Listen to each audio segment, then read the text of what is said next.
ಆತ್ಮೀಯ ವೀಕ್ಷಕರೇ, ತಾವು ನೋಡ್ತಿದ್ದೀರಿ ದೈಜುವಲ್ 247 ನಿಮ್ಮ ನೆಚ್ಚಿನ ವಾಹಿನಿ ಉಡುಪಿ ಸ್ಟುಡಿಯೋದಿಂದ. ಇದು ಡಿಬೇಟ್ ಅವರ್. 18 ವರ್ಷಗಳ ಸುದೀರ್ಘವಾದಂತಹ ಒಂದು ನಿರೀಕ್ಷೆ ಮತ್ತು ಅಪೇಕ್ಷೆ, ಪ್ರಾರ್ಥನೆ. ಈ ಸಲ ಕಪ್ಪು ನಮ್ಮದೇ, ಈ ಸಲ ಕಪ್ಪು ನಮ್ಮದೇ ಅಂಥೇಳಿ, ಈ ಸಲ ಕಪ್ಪು ನಮ್ಮದು ಅಂಥೇಳಿ ಆಯಿತು. ಈ ಸಲ ಕಪ್ಪು ನಮ್ಮದು ಅಂಥೇಳಿ ಒಂದು ವಿಜೃಂಭಣೆ ಆಯಿತು, ಖುಷಿ ಆಯಿತು. ವಿರಾಟ್ ಕೊಹ್ಲಿ ಭಾವುಕರಾದರು. ಕರ್ನಾಟಕ ರಾಜ್ಯ ಯಾಕೆ ಇಡೀ ಪ್ರಪಂಚದ RCB ಫ್ಯಾನ್ಸ್ಗಳು ಎಲ್ಲ ಖುಷಿಪಟ್ಟರು. ಅದರ ಮರುದಿವಸ ಏನಾಗಬಾರ್ದಿತ್ತು ಅದು ಆಗಿ ಹೋಯಿತು. ಈ ಕಾರ್ಯಕ್ರಮ ವಿಶೇಷವಾಗಿ ನಿಮ್ಮ ಜೊತೆಗೆ ಹಂಚಿಕೊಳ್ಳಿಕ್ಕೆ ಇಷ್ಟಪಡ್ತಾ ಇದ್ದೇನೆ. ಯುವಕರು ಸಂಭ್ರಮಿಸಬೇಕು, ತಮ್ಮ ತಮ್ಮ ಆಟಗಾರರನ್ನು ಹುರಿತುಂಬಿಸಬೇಕು. ಆದರೆ ತಮ್ಮ ವಿಜೃಂಭಣೆಯ ಅಥವಾ ಒಂದು ಫ್ಯಾನ್ ಫಾಲೋವಿಂಗ್ನ ಮೇರೆಯನ್ನು, ಒಂದು ಪರಿಧಿಯನ್ನು ಮೀರಬಾರದು. 11 ಮಂದಿಯನ್ನು ನಾವು ಕಳ್ಕೊಳ್ಬೇಕಾಯಿತು. ಸ್ಟ್ಯಾಂಪೇಡ್ ಆಯಿತು, ಕಾಲು ತುಳಿತ ಆಯಿತು. ವಿಜಯೋತ್ಸವ ಅಂದರೆ ಚಿನ್ನಸ್ವಾಮಿ ಕ್ರಿಕೆಟ್ ಸ್ಟೇಡಿಯಂನ ಒಳಗೆ ವಿಜಯೋತ್ಸವ ಆಗುತ್ತೆ, ಅದರ ಹೊರಗೆ ಮರಣೋತ್ಸವ ಆಗುತ್ತೆ. ಇದು ಯಾಕಾಯಿತು, ಹೇಗಾಯಿತು, ಇದ್ರ ಎಲ್ಲೇ ಮೀರಿದ್ದು, ಎಲ್ಲಿ ತಪ್ಪಾಯಿತು, ಇದರ ಬಗ್ಗೆ ಅಲ್ಲಿ ಆ ಚಿನ್ನಸ್ವಾಮಿ ಸ್ಟೇಡಿಯಂನ ಬಳಿ ಇದ್ದು ಈ ಒಂದು ದುರಂತದಲ್ಲಿ ಸಿಕ್ಕಾಕ್ಕೊಂಡು ನೋವು ಅನುಭವಿಸಿದಂತಹ ನಮ್ಮ ಉಡುಪಿ ಜಿಲ್ಲೆಯ ಶಿರುವ ಸಮೀಪದ ಪೆರ್ನಾಲಿನ ರೋಲನ್ ಗೌಮ್ಸ್ ನಮ್ಮೊಂದಿಗಿದ್ದಾರೆ. ನಿಜವಾಗಿ ಇಲ್ಲಿ ಏನಾಯಿತು ಎಂಬುದಾಗಿ ನೋಡಲಿಕ್ಕಿದೆ. ಕಾರ್ಯಕ್ರಮಕ್ಕೆ ಸ್ವಾಗತ. ರೋಲನ್ ಗೌಮ್ಸ್, ನೀವು ಫುಟ್ಬಾಲ್ ಇಷ್ಟಪಡುವವರು, ಫುಟ್ಬಾಲ್ನ ಬಗ್ಗೆ ಮಾತನಾಡುವವರು. ನನಗೆ ಗೊತ್ತಿದೆ, ಬಹುಶಃ ಒಂದು ಟ್ವಿಟ್ಟರ್ ಮೊದಲು ಬಂದಾಗ ನಾವೆಲ್ಲ ವಾಟ್ಸಪ್ನಲ್ಲಿ ಎಲ್ಲ ಇರುವಾಗ ನೀವು ಟ್ವಿಟ್ಟರನ್ನು ಯೂಸ್ ಮಾಡ್ತಿದ್ರಿ. ಸೊ ರೋಲನ್ ಗೋಮ್ಸು ಒಬ್ಬ ಫುಟ್ಬಾಲರ್ ಅಂತೇಳಿ ನಾನು ಯೋಚನೆ ಮಾಡಿದ್ದೆ. ನೀವು ಕ್ರಿಕೆಟ್ ಫ್ಯಾನ್ ಆದದ್ದು ಯಾವಾಗ? ಕ್ರಿಕೆಟ್ ಫ್ಯಾನ್ ಅಂತ ಬೇರೆ, ಕ್ರಿಕೆಟ್ ಫ್ಯಾನ್, ಫುಟ್ಬಾಲ್ ಫ್ಯಾನ್ ಅಂತ ಬೇರೆ ಅಂತ ಹೇಳಿ, ನಾವು ಏನಂದರೆ ಸ್ಪೋರ್ಟ್ ಲವರ್. ನಾನು ಬೆಂಗಳೂರಲ್ಲಿ ಕೆಲಸ ಮಾಡ್ತಿದ್ದೇನೆ ಕಳೆದ 3 ವರ್ಷಗಳಿಂದ. ಅಲ್ಲಿ ಫುಟ್ಬಾಲ್ ಆಗಲಿ, ಕ್ರಿಕೆಟ್ ಆಗಲಿ, ವಾಲಿಬಾಲ್ ಆಗಲಿ, ನಮ್ಮ ಬೆಂಗಳೂರು ಟಾರ್ಪಿಡೋಸ್ ಟೀಮ್, ಫುಟ್ಬಾಲಲ್ಲಿ ಬೆಂಗಳೂರು FC, ಕಬಡ್ಡಿಯಲ್ಲಿ ಬೆಂಗಳೂರು ಬುಲ್ಸ್, ಕ್ರಿಕೆಟಲ್ಲಿ ನಮ್ಮದೇ ಆದ RCB ಅಂತ ಎಲ್ಲ ಟೀಮ್ಗಳನ್ನು ನಾವು ಸಪೋರ್ಟ್ ಮಾಡ್ತೀವಿ. ನನ್ನದು ಕ್ರೀಡಾ ಪ್ರೇಮ ಹಾಗೂ ರಾಜ್ಯ ಪ್ರೇಮ, ಬೆಂಗಳೂರು ಆದರೆ ನಗರದ ಪ್ರೇಮ, ಅದು ಮತ್ತು ಕ್ರೀಡಾ ಪ್ರೇಮವನ್ನು ಸಂಯೋಜಿಸಿ ಆಗುವಂಥದ್ದೊಂದು ಅಭಿಮಾನ. ಸರಿ, RCB ಯಾಗ IPL ಆರಂಭವಾಯಿತು, ನೀವು ಬಹುಶಃ ಸಣ್ಣ ಇದ್ರಿ, ಆಮೇಲೆ ಬೆಳೆದ್ರಿ. RCBಯ ಫ್ಯಾನ್ ಫಾಲೋವಿಂಗ್ ಯಾವಾಗದಿಂದ ಪ್ರಾರಂಭವಾಯಿತು? ನನಗೆ ಕ್ರಿಕೆಟ್ ಪ್ರೇಮವು ಸರಿಯಾಗಿ ಮೂಡಿದ್ದು 2011ರ ವಿಶ್ವಕಪ್ ನಾವು ಗೆದ್ದಿದಾಗ. ಆ ಒಂದು ಸಂಭ್ರಮ, ಈ ಇಡೀ ದೇಶವು ಎಷ್ಟು ವರ್ಷಗಳ ನಂತರ ನಮ್ಮದು ಒಂದು ವಿಶ್ವಕಪ್ ನಾವು ಗೆದ್ದಿದ್ದು, ಆ ಸಂಭ್ರಮ, ಅಂದರೆ ನನಗೆ ಕ್ರೀಡೆ ಎಂಬುದು ಅದರಲ್ಲಿ ಖುಷಿ ತರುವುದೇನೆಂದರೆ, ಯಾವುದೇ ಜಾತಿ, ಯಾವುದೇ ಧರ್ಮ ಅದನ್ನು ಲೆಕ್ಕಿಸದೆ ಜನರು ಒಂದೇ ಭಾವನೆಯಿಂದ ಅದನ್ನು, ಆ ವಿಜೃಂಭಣೆಯನ್ನು ಒಟ್ಟಿಗೆ ವಿಜಯೋತ್ಸವವನ್ನು ಆಚರಿಸುವುದು. ನಾವು ಸೋತಾಗ ಆ ದುಃಖವು ಎಲ್ಲರನ್ನೂ ಒಂದೇ ಲೆಕ್ಕದಲ್ಲಿ ಎಳೆಯುತ್ತದೆ. ಅದು ನನಗೆ ಕ್ರೀಡೆ ಬಗ್ಗೆ ತುಂಬ ಅಭಿಮಾನ. ಅಂದರೆ ಅದು ನನಗೆ ತುಂಬ ಮೆಚ್ಚಾಗೋದು. ನಾವು ಅದು ಅಂದರೆ ತಂಡ ಕ್ರೀಡೆ ಆಗಲಿ, ಇಲ್ಲಾದರೆ ಒಲಿಂಪಿಕ್ಸ್ ಆಗಲಿ, ಏನು ಅದರಲ್ಲಿ ನಮ್ಮ ಇಡೀ ದೇಶವು, ನಮ್ಮದಲ್ಲಿ ಎಷ್ಟು ಒಂದು ಬೇರೆ ಬೇರೆ ಭಾಗಗಳಿವೆ, ನಮ್ಮ ದೇಶದಲ್ಲಿ ಬೇರೆ ಬೇರೆ ರಾಜ್ಯಗಳಿವೆ, ಆದರೂ ಎಲ್ಲವನ್ನು ಒಂದೇ ರೀತಿಯಲ್ಲಿ ಸಮೀಪಿಸುತ್ತದೆ ನಮ್ಮ ಕ್ರೀಡಾ ಪ್ರೇಮ. ಅದು ನನಗೆ ಕ್ರೀಡೆ ಅಂದರೆ ತುಂಬ ಇಷ್ಟ ಅದರಲ್ಲಿ. ಸರಿ, ಈಗ ಜೂನ್ 3ಕ್ಕೆ ಪಂಜಾಬ್ ಮತ್ತು RCB ನಡುವೆ ಫೈನಲ್ ಆಗುತ್ತೆ. ಅದು ನರೇಂದ್ರ ಮೋದಿ ಸ್ಟೇಡಿಯಂನಲ್ಲಿ ಆಗುತ್ತೆ. ಒಂದು ವೇಳೆ ಬೆಂಗಳೂರಿನಲ್ಲಿ ಫೈನಲ್ ಇರ್ತಿದ್ರೆ ನೀವು ಚಿನ್ನಸ್ವಾಮಿ ಕ್ರೀಡಾಂಗಣದಲ್ಲಿ ಅಥವಾ ಸ್ಟೇಡಿಯಂನೊಳಗೆ ಇರ್ತಿದ್ರ? ಟಿಕೆಟ್ ತಗೊಳ್ಳುವ ಹುಮ್ಮಸ್ಸಿತ್ತ?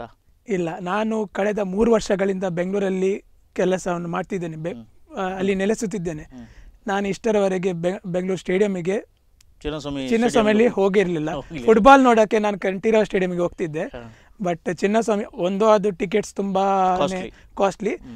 ಮತ್ತು ಇನ್ನೊಂದು ಏನಂದರೆ, ನಾನು ಫೈನಲ್ ಅಂತ ದೊಡ್ಡ ಮ್ಯಾಚ್ಗಳು ಯಾವಾಗಲೂ ನಂದೊಂದು ಏನು ಹೇಳ್ತಾರೆ ಸೂಪರ್ಸ್ಟಿಷನ್ ಇದೆ. ಏನಂದರೆ, ಫೈನಲ್ ಅಂತ ಮ್ಯಾಚಸ್ಗಳು ನಾನು ಯಾವಾಗ ನನ್ನ ಫ್ರೆಂಡ್ಸ್ ಜೊತೆನೋ ಇಲ್ಲ ಆ ವೆನ್ಯೂವಲ್ಲಿ ಹೋಗಿ ನೋಡಿದ್ದು, ಯಾವಾಗಲೂ ನಾವು ಗೆದ್ದಿಲ್ಲ.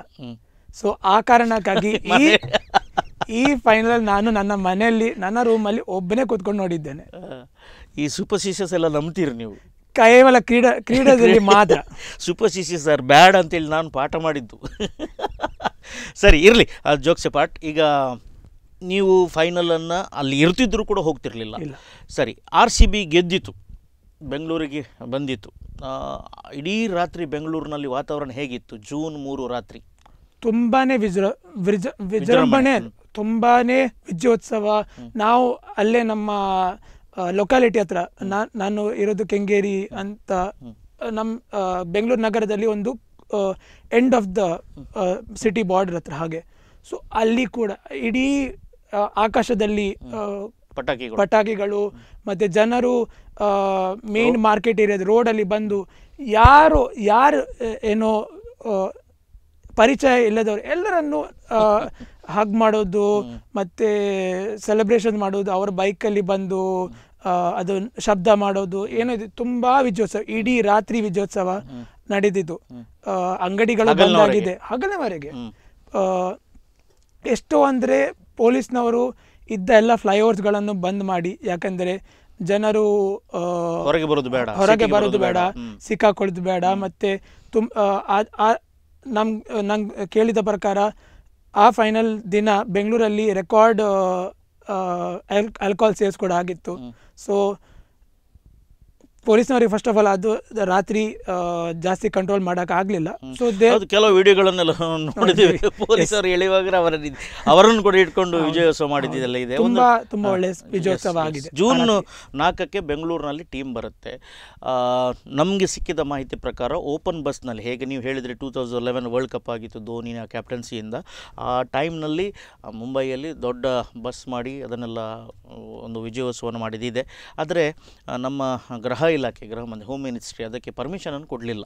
ಸೊ ಕೊನೆಗೆ ಅದು ಚಿನ್ನಸ್ವಾಮಿ ಕ್ರೀಡಾಂಗಣದೊಳಗೆ ಒಂದು ಸಂಭ್ರಮ ಅಂತೇಳಿ ಆಯಿತು. ಇದರ ಬಗ್ಗೆ ಮಾಹಿತಿ ನಿಮಗೆ ಹೇಗೆ ಸಿಕ್ಕಿತ್ತು, ಮತ್ತು ನೀವು ಹೇಗೆ ಹೋದ್ರಿ, ಯಾರೆಲ್ಲ ಹೋದ್ರಿ? ನಮಗೆ ಮಾಹಿತಿ ಮೊದಲು ದೊರಕಿದ್ದು RCB ಇನ್ಸ್ಟಾಗ್ರಾಮ್ ಪೇಜ್ನಲ್ಲಿ. ಅವರು ಪೋಸ್ಟ್ ಹಾಕಿದ್ರು ವಿಜಯೋತ್ಸವವನ್ನು. First of all first post ಬಂದಿದ್ದು ಮೆರವಣಿಗೆಯು, ಓಪನ್ ಬಸ್ ಮೆರವಣಿಗೆಯು ನಮ್ಮದು ವಿಧಾನಸೌಧದಿಂದ ಶುರುವಾಗಿ, ವಿಧಾನಸೌಧದಲ್ಲಿ ಸರ್ಕಾರದ ಒಂದು ಕಾರ್ಯಕ್ರಮ ನಡೀತದೆ, ಅಲ್ಲಿಂದ ಓಪನ್ ಬಸ್ಸಲ್ಲಿ ಮೆರವಣಿಗೆಯಲ್ಲಿ ಚಿನ್ನಸ್ವಾಮಿ ಕ್ರೀಡಾಂಗಣದಲ್ಲಿ ಬಂದು ಅಲ್ಲಿ ಇನ್ನೊಂದು ಕಾರ್ಯಕ್ರಮ ಆಗಿರ್ತದೆ ಅಂತ ಒಂದು ವೆರಿ ಜನರಲ್ ಆಗಿ ಬಂದಿತ್ತು. ಅದರಲ್ಲಿ ಟೈಮಿಂಗ್ಸ್ ಏನು ಮೆನ್ಷನ್ ಮಾಡಿರಲಿಲ್ಲ. ಇನ್ನು ಮುಂದಿನ ಮಾಹಿತಿಗಳು ಮುಂದೆ ನೀಡ್ತೇವೆ ಅಂತ ಅದರಲ್ಲಿ ಬಂದಿತ್ತು. ಮುಂದೆ ಆ ಅಚ್ಚರತೆಯಲ್ಲಿ ಅಂದರೆ ಎಲ್ರಿಗೂ ಅದೊಂದು ನಾವು ನೋಡುವ ಸಂಭ್ರಮ ಅಂತ ಹುಮ್ಮಸ್ಸು. ನನಗೂ ಇದೊಂದು ಸಂಭ್ರಮ. ನಾನು ಹೇಳಿದಾಗೆ ಹಿಂದಿನ ರಾತ್ರಿ ಎಷ್ಟೋ ಜನರು ಅದು ಹೊರಗೆ ಬಂದು ಅದು ಒಂದು ಸಂಭ್ರಮ. ಇಡೀ ನಗರವು ಈ ಸಂದರ್ಭದಲ್ಲಿ ಬೆಂಗಳೂರಿನಲ್ಲಿ ಕೋವಿಡ್ ಕೂಡ ಜಾಸ್ತಿ ಆಗ್ತಾ ಉಂಟು, ಆದ್ರೂ ಕೂಡ ಹೊರಗೆ ಬಂದಿದ್ದಾರೆ ಜನರು. ಸಂಭ್ರಮ ಆದರೆ ಅದು ಕಂಟ್ರೋಲ್ ರಾತ್ರಿ ಇರಲಿಲ್ಲ. ಇಲ್ಲ. ಸರಿ, ಈಗ ನಿಮ್ಮ ಮಾಹಿತಿ ಸಿಕ್ಕಿತು ಇನ್ಸ್ಟಾಗ್ರಾಮ್ ಪೇಜ್ನಲ್ಲಿ. ಸೊ ಯಾರೆಲ್ಲ ಪ್ಲ್ಯಾನ್ ಮಾಡಿದ್ರಿ? ಕೆಂಗೇರಿಯಿಂದ ಚಿನ್ನಸ್ವಾಮಿ ಎಷ್ಟು ದೂರ ಇದೆ, ಹೇಗೆ ಹೋದ್ರಿ? ಸೊ ನಾವು ನಮ್ಮ ಆಫೀಸಲ್ಲಿ ನಾವು 3 ಜನ ನಮ್ಮ ಫ್ರೆಂಡ್ಸ್. ಅಂದರೆ ನೀವು ಎಲ್ಲಿ ಕೆಲಸ ಮಾಡ್ತೀರಿ? ನಾನು ಒಂದು IT ಕಂಪನಿಯಲ್ಲಿ ಕೆಲಸ ಮಾಡ್ತಿದ್ದೀನಿ. ಸೊ ಅಲ್ಲಿ ನಾವು 3 ಜನ ಫ್ರೆಂಡ್ಸ್ ನಾವು ಡಿಸೈಡ್ ಮಾಡಿ ಮಧ್ಯಾಹ್ನ ನಂತರ ಊಟ ಮಾಡಿ ಹೋಗುವ. ನಮಗೆ ಬೇಗ ರಜೆ ಇತ್ತಾ? ಇಲ್ಲ, ನಾವು ರಜೆ ಹಾಕ್ಕೊಂಡಿದ್ವಿ. ಸೆಕೆಂಡ್ ಹಾಫ್ ನಮ್ಮ ಮ್ಯಾನೇಜರ್ ಹತ್ರ ಎಲ್ಲ ಕೇಳಿ ನಾವು ಹೋದ್ವಿ. ನಿಮ್ಗೆ ವರ್ಕ್ ಫ್ರಮ್ ಹೋಮ್ ಉಂಟಾ? ವರ್ಕ್ ಫ್ರಮ್ ಹೋಮ್ ಇದೆ, but you have to go to office. Okay, ಸರಿ. ಅಲ್ಲಿ ಪ್ಲಾನ್ ಆಯಿತು, ಮ್ಯಾನೇಜರ್ ರಜೆ ಕೊಟ್ಟರು, ನಾವು ಹೊರಟ್ವಿ. ನಮಗೆ ಈವೆಂಟ್ ಮೆಟ್ರೋದಲ್ಲಿ ಹೋಗಿದ್ವಿ. ಈವೆಂಟ್ ನಮಗೆ ಚಿನ್ನಸ್ವಾಮಿಲಿ ಈವೆಂಟ್ 4-5 ಗಂಟೆ ಅಷ್ಟು ವೇಳೆಗೆ ಇರ್ತದಂತ ನಮಗೆ ಮಾಹಿತಿ ಇತ್ತು. ನಮಗೆ ಬಸ್ ಪರೇಡ್ ಯಾವುದೂ ಬೇಡ, ಅದರಲ್ಲಿ ತುಂಬ ಜನಸಂದಣಿ ಇರುತ್ತೆ. ಜನಸಂದಣಿಯನ್ನು ನಾವು ಅದರಲ್ಲಿ ನಾವು ಭಾಗ ಆಗೋದು ಬೇಡ, ಅದರಲ್ಲಿ ತುಂಬ ಸಮಯ ವ್ಯರ್ಥವಾಗುತ್ತೆ ಹಾಗೂ ರಿಸ್ಕ್ ಇರುತ್ತೆ ಅಂತ ನಮ್ಗೆ ಗೊತ್ತಿತ್ತು. ಅದನ್ನು ನಾವು ಅವಾಯ್ಡ್ ಮಾಡುವಂತ ನಾವು ಸೀದಾ ಚಿನ್ನಸ್ವಾಮಿ ಕ್ರೀಡಾಂಗಣಕ್ಕೆ 2 ಗಂಟೆಗೆ ತಲುಪಿದ್ದೀವಿ. ಮಧ್ಯಾಹ್ನ 2 ಗಂಟೆಗೆ 2 PM ಅಂದ್ರೆ ಫಂಕ್ಷನ್ ಇರೋದು 5 ಗಂಟೆಗೆ ಅಂತ ನಮಗೆ ಮಾಹಿತಿ ಇತ್ತು. ಸೊ ನಾವು ಬೇಗ ಹೋಗುವ, ಬೇಗ ನಮ್ಗೆ ಎಂಟ್ರಿ ಸಿಗುತ್ತೆ, ಒಳಗೆ ಹೋಗಿ ನಾವು ಕೂತ್ಕೊಳ್ಬಹುದು ಅಂತ. ಟಿಕೆಟ್ ವಿಷಯದಲ್ಲಿ ಕೂಡ ಏನು ಮಾಹಿತಿ ಇರಲಿಲ್ಲ. ಅದು free ticket, paid ticket. Free ಇದ್ದರೆ ಫ್ರೀ, ಪೇಡ್ ಇದ್ರೆ ನಾವು ಅಲ್ಲಿ ಖರೀದಿ ಮಾಡಿ ಹೋಗುವ ಅಂತ ನಮ್ದು ಪ್ಲಾನ್ ಇತ್ತು. ನಮಗೆ ಒಂದು ಸಂಭ್ರಮ ನೋಡಬೇಕು ಅಂತ ಆಸೆ ಅಷ್ಟೇ. ಸೊ ನಾವು ಹೊರಟ್ವಿ. ಅಲ್ಲಿ ಜಾಸ್ತಿ ಏನು ಮಾಹಿತಿ ಇರಲಿಲ್ಲ. ನಾವು ಕ್ರೀಡಾಂಗಣಕ್ಕೆ 2:15ಗೆ ತಲುಪಿದ್ವಿ ಮೆಟ್ರೋದಿಂದ. ಅಲ್ಲಿ ನಾವು ನೋಡ್ತಿರುವಾಗ ಒಂಚೂರು ಜನಸಂದಣಿ ಇತ್ತು, not a lot. Normal match ಡೇಸಲ್ಲಿ ಹೇಗಿರುತ್ತೆ ಹಾಗೇನೆ ಜನ ಲೈನಲ್ಲಿ ಜನ ಅಲ್ಲಿ ಬೆಳಗ್ಗೆ ಹೊರಗೆ, ಸ್ಟೇಡಿಯಂನ ಹೊರಗಡೆ. ಅಲ್ಲಿವರೆಗೆ ಗೇಟ್ ಓಪನ್ ಇಲ್ಲ, ಗೇಟ್ ಓಪನ್ ಇರಲಿಲ್ಲ. ಹೊರಗಡೆ ಯಾವುದೋ ಅಲ್ಲಿ ಮ್ಯಾನೇಜ್ಮೆಂಟ್ ಸಿಬ್ಬಂದಿ ಯಾರು ಇರಲಿಲ್ಲ, ಪೊಲೀಸ್ ಯಾರು ಇರಲಿಲ್ಲ, ಖಾಲಿ ಜನ ಇದ್ರು. ನಮಗೆ ಮಾಹಿತಿ ಸಿಕ್ಕಿದ ಪ್ರಕಾರ ಜನರು ಬೆಳಿಗ್ಗೆಯಿಂದ ಕಾಯ್ತಾ ಇದ್ರು ಒಳಗೋಗ ಅವಕಾಶ ಸಿಗ್ತದೆ ಅಂತ. ಸೊ ಬಟ್ ಸ್ಟೇಡಿಯಂನಿಂದ ಇಲ್ಲದೆ ಟೀಮಿಂದ ಯಾವುದೇ ಮಾಹಿತಿ ಇರಲಿಲ್ಲ ಯಾವಾಗ ಓಪನ್ ಆಗುತ್ತೆ ಅಂತ. ಜನ ಆತುರತೆಯಿಂದ ಕಾಯ್ತಾ ಇದ್ರು ಯಾವಾಗ ನಮಗೆ ಒಂದು ಅವಕಾಶ ಸಿಗುತ್ತದೆ ಸ್ಟೇಡಿಯಂ ಒಳಗಡೆ ಹೋಗಿ ಕೂತ್ಕೊಳ್ಳುವ ಅಂತ. ಸೊ ಅದನ್ನು ನಾವು ವೇಟ್ ಮಾಡ್ತಾ ಇದ್ವಿ. ಜನಸಂದಣಿ ಜಾಸ್ತಿ ಆಗ್ತಾಯಿಲ್ಲ, ಜನ ಬರ್ತಾ ಇದ್ರು, ನೋಡ್ತಾ ಇದ್ರು, ಬಟ್ ಏನು ಮಾಹಿತಿ ಇರಲಿಲ್ಲ. ಸೊ ನಾವು ಬಂದು ನಿಂತ್ಕೊಳ್ಳೋದು ಅಂದರೆ ಹೇಗಂತ ತುಂಬ ಜನ ಬರಲಿಲ್ಲ. ಅಲ್ಲಿ ಚಿನ್ನಸ್ವಾಮಿಗೆ 4-5 ಗೇಟ್ಗಳಿವೆ. ನೀವು ಯಾವ ಗೇಟ್ನ ಪಕ್ಕ ಇದ್ರಿ? ಚಿನ್ನಸ್ವಾಮಿಯಲ್ಲಿ ಆ್ಯಕ್ಚುಲಿ ಕ್ಲೋಸ್ ಟು 20 ಗೇಟ್ ಇವೆ, 18-20 ಗೇಟ್ ಇವೆ. ಅದೇ ನಾನು ಗೇಟ್ ನಂಬರ್ 17ರಲ್ಲಿದ್ದೆ. ನಮ್ಮ ಒಬ್ಬ ಫ್ರೆಂಡ್ ಆಲ್ರೆಡಿ ಮುಂದೆ ಹೋಗಿದ್ದ. ಅಲ್ಲಿ ಅವನು ಗೇಟ್ ನಂಬರ್ 17 ಇಲ್ಲಿ ಬನ್ನಿ, ಅಲ್ಲಿ ಇದರಿಂದ ವ್ಯೂ ಒಳ್ಳೆ ಇರ್ತದಂತ ನಾವು ಒಂದು ಅಂದಾಜು ಹಾಕಿ ಹೋಗಿದ್ವಿ. ಸೊ ನನಗೆ ಗೊತ್ತಿರಲಿಲ್ಲ, ನನ್ನ ಫ್ರೆಂಡ್ಸ್ ಎಲ್ಲ ಅವರು ಪ್ಲ್ಯಾನ್ ಮಾಡಿದ್ರು, ನಾನು ಅವ್ರ ಜೊತೆನೇ ಬಂದೆ 17ನಲ್ಲಿ ಹೋಗುವ ಅಂತ. ಸೊ ನಾವು ಗೇಟ್ ನಂಬರ್ 17ನಲ್ಲಿ ಅಲ್ಲಿ ವೆಯ್ಟ್ ಮಾಡ್ತಿದ್ವಿ ನಾವು. ಸರಿ, ಈಗ ಗೇಟ್ ನಂಬರ್ 17ನಲ್ಲಿ ನೀವು ವೆಯ್ಟ್ ಮಾಡ್ತಿದ್ರಿ. ಈಗ ನೀವು ಅಲ್ಲಿ ಮುಟ್ಟುವಾಗಲೇ ಜನಸಂದಣಿ ಇತ್ತು ಅಂತ ಹೇಳ್ತೀರಿ. ನೀವು ಹೋಗುವ ಮೊದಲು ಬೆಳಗ್ಗಿಂದಲೂ ಜನ ಕಾಯ್ತಾ ಇದ್ದಾರೆ ಅಂತ ಹೇಳ್ತೀರಿ. ಸೊ ಪಾರ್ಕಿಂಗ್ ವ್ಯವಸ್ಥೆ ಎಲ್ಲ ಎಲ್ಲಿತ್ತು? ಅದು ಕೂಡ ರೋಡಲ್ಲೇ ಇತ್ತಾ ವೆಹಿಕಲ್ಸ್ಗಳು? ಏನಿರಲಿಲ್ಲ ಅಲ್ಲಿ ಪಾರ್ಕಿಂಗ್ ವ್ಯವಸ್ಥೆ ಅಂತ ಇರಲಿಲ್ಲ. ಎಲ್ಲ ಜನರು ಕೂಡ ಪಬ್ಲಿಕ್ ಟ್ರಾನ್ಸ್ಪೋರ್ಟ್ ಅಲ್ಲಿ ಬಂದಿದ್ರು. ಯಾರು ಅಲ್ಲಿ first of all road block ಅದು ಏರಿಯಾನ CBD ಅಂತ ಹೇಳ್ತೀವಿ, ಸೆಂಟ್ರಲ್ ಬಿಸ್ನೆಸ್ ಡಿಸ್ಟ್ರಿಕ್ಟ್. ಅಲ್ಲಿ ವೆಹಿಕಲ್ಸ್ ಪಾರ್ಕ್ ಮಾಡೋಕ್ಕೆ ಅವಕಾಶ ಇಲ್ಲ. ಸೊ ಅಲ್ಲಿ ಕೇವಲ ನಾವು ಅಂದರೆ ವೆಹಿಕಲ್ಸ್ ಆ ದಿನ ಪ್ರವೇಶ ಇರಲಿಲ್ಲ. ಜನರು ಪಬ್ಲಿಕ್ ಟ್ರಾನ್ಸ್ಪೋರ್ಟ್ ಇಂದ ಬಂದರು. ಬಟ್ ಜನಸಂದಣಿ ಆ ವೇಳೆಯಲ್ಲಿ ನಾವು ಹೋಗಿದ್ದಾಗ ಅಷ್ಟಿರಲಿಲ್ಲ. ಇದು 2 ಗಂಟೆಗೆ. ಸರಿ, ಮುಂದಕ್ಕೆ ಏನಾಯ್ತು? ಯಾವಾಗ ಪ್ಲೇಯರ್ಸ್ ಬಂದ್ರು? ಪ್ಲೇಯರ್ಸ್ ಏನು ಬಂದಿರಲಿಲ್ಲ. 3:30ಕ್ಕೆ ಫಸ್ಟ್ ಅನೌನ್ಸ್ಮೆಂಟ್ ಬರುತ್ತೆ from the public announcements Ki passes free ಇದೆ, ಬಟ್ ತಾವು RCBಯ ವೆಬ್ಸೈಟಿಂದ ಹೋಗಿ ಅದು ಇವೆಂಟಲ್ಲಿ ನೀವು ಪಾಸನ್ನು ತಗೊಳ್ಬೇಕು. ಬಟ್ ಅದಕ್ಕೆ ಹಣ ಏನು ಪಾವತಿಸಬೇಕಂತ ಇಲ್ಲ. ಬಟ್ ಆ ಪಾಸ್ ಇಲ್ಲದೆ ನಿಮಗೆ ಒಳಗೆ ಪ್ರವೇಶ ಸಿಗಲ್ಲ ಅಂತ ಅವರು ಮಾಹಿತಿಯನ್ನು ಕೊಡುತ್ತಾರೆ. ಅದರಲ್ಲಿ ಸಮಸ್ಯೆ ಏನಾಗುತ್ತೆ ಅಂದರೆ ಚಿನ್ನಸ್ವಾಮಿ ಕ್ರೀಡಾಂಗಣದ ಆಸ್ಪಾಸು ಅದು ಕಬ್ಬನ್ ಪಾರ್ಕ್ ಏರಿಯಾ ಆದುದರಿಂದ ಅಲ್ಲಿ ನೆಟ್ವರ್ಕ್ ಕವರೇಜ್ ತುಂಬಾ ಕಡಿಮೆ.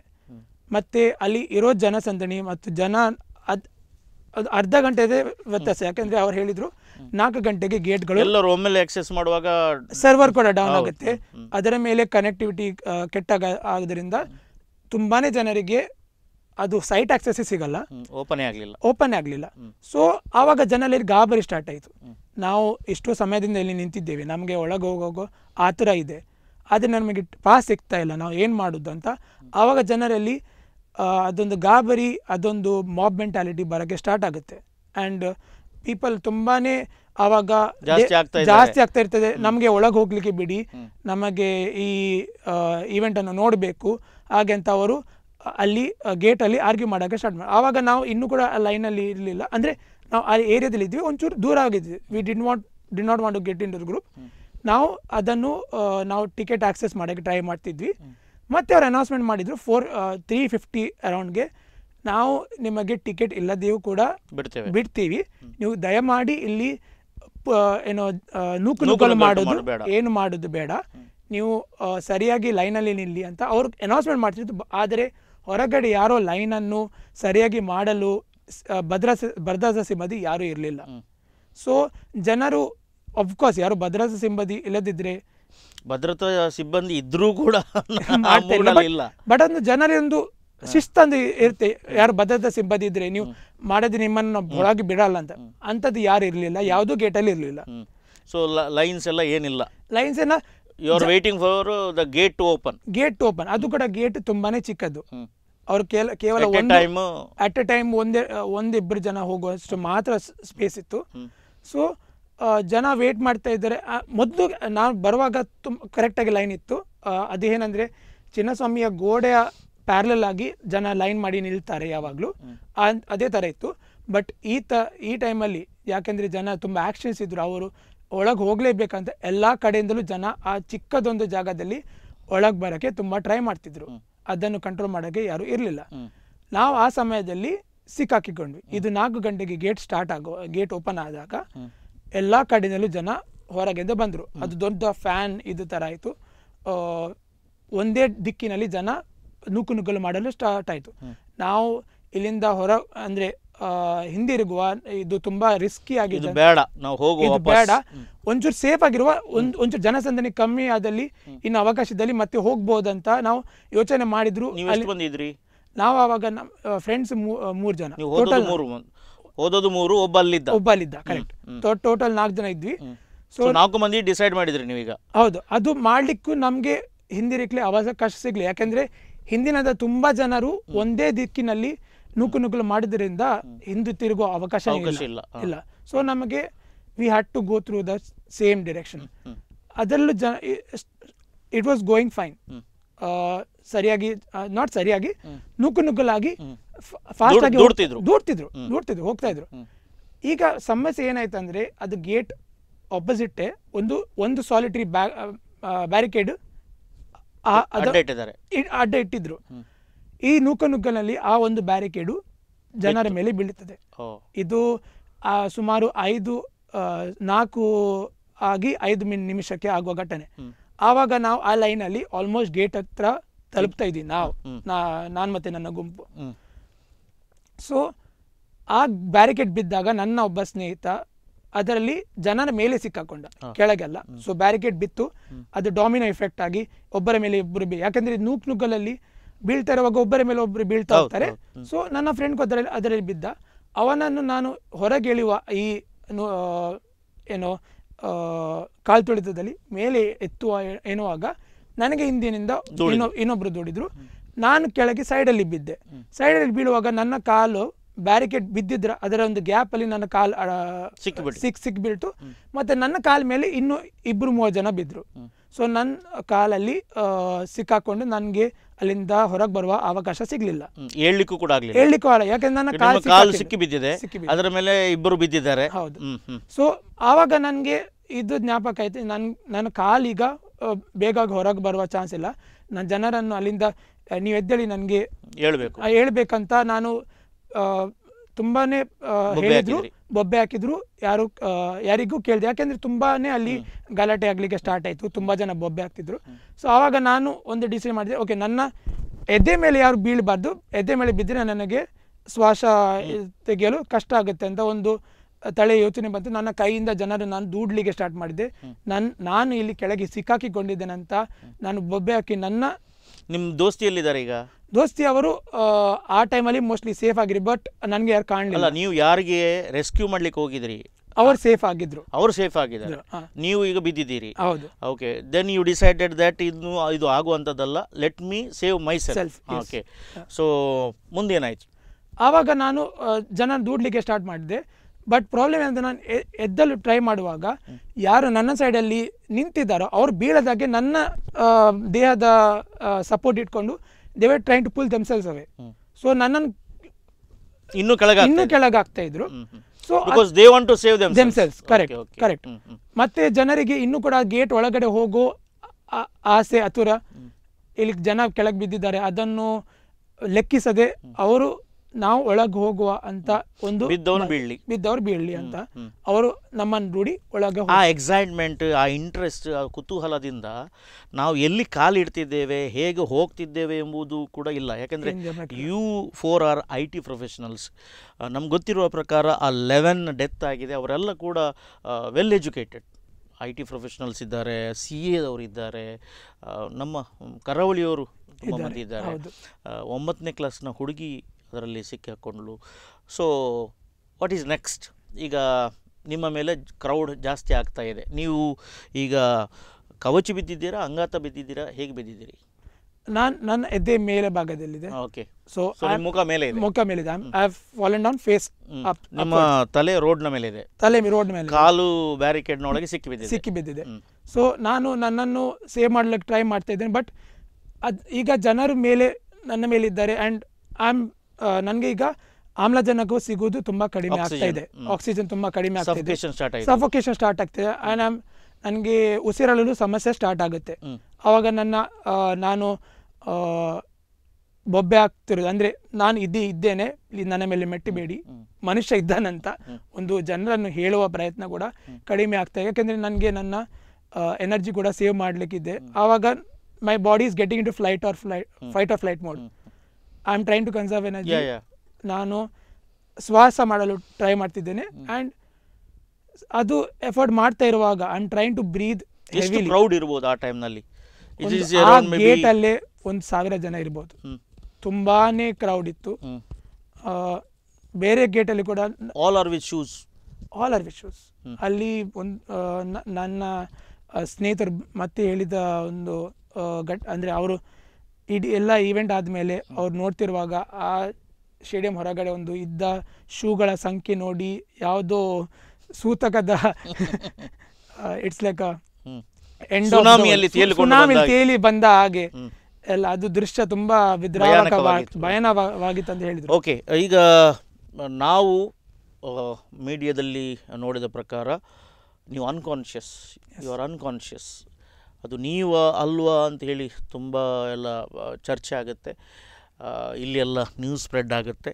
ರೋಲನ್ ಗೋಮ್ಸು ಹೀಗೆ ಸಿಕ್ಕಿಬಿದ್ದಿದ್ದಾರೆ, ನಮ್ಮ ನ್ಯೂಸ್ನಲ್ಲಿ ಬರುತ್ತೆ ಅಂತೇಳಿ. ಸೊ ನಾನು ಉಸಿರಾಡಲಿಕ್ಕೆ ತುಂಬ ಕಷ್ಟ ಆಗ್ತಿತ್ತು. ಮತ್ತು ನನಗೆ ಲಾಸ್ಟಾಗಿ ನೆನಪಿರೋದು ಏನಂದರೆ, ನನ್ನ ಹೊಟ್ಟೆ ಭಾಗ ಮೇಲೆ ಒಬ್ಬ ಬಿದ್ದ. ಆ ಟೈಮಲ್ಲಿ ನನ್ನ ಲಂಗ್ಸ್ ಒಳಗಡೆ ಇದ್ದ ಎಲ್ಲ ಏರ್ ಹೊರಗೆ ಬಂತು. ಆ ಪ್ರೆಷರಲ್ಲಿ ನನಗೆ ಇನ್ನೊಮ್ಮೆ ಶ್ವಾಸ ತೆಗೆಯಲು ಆಗಲಿಲ್ಲ. ಆ್ಯಂಡ್ ನಾನು ಪ್ರಜ್ಞೆ ತಪ್ಪಿ ಬಿದ್ದೆ. ಅದರ ನಂತರ ಏನಾಯಿತು ನನಗೆ ಆಬ್ವಿಯಸ್ಲಿ ನೆನಪಿಲ್ಲ. ಬಟ್ ಆ ಟೈಮಲ್ಲಿ ತುಂಬ ಡಾಕ್ಟರ್ಸ್ ಮತ್ತೆ ನನಗೆ ಹೇಳಿದ ಪ್ರಕಾರ ಆ ಟೈಮಲ್ಲಿ ಜನರು ನನ್ನ ದೇಹದ ಮೇಲೆ ಮೆಟ್ಟಿ ಹೋಗಿದ್ದಾರೆ. ಅದರಿಂದ ನನ್ನ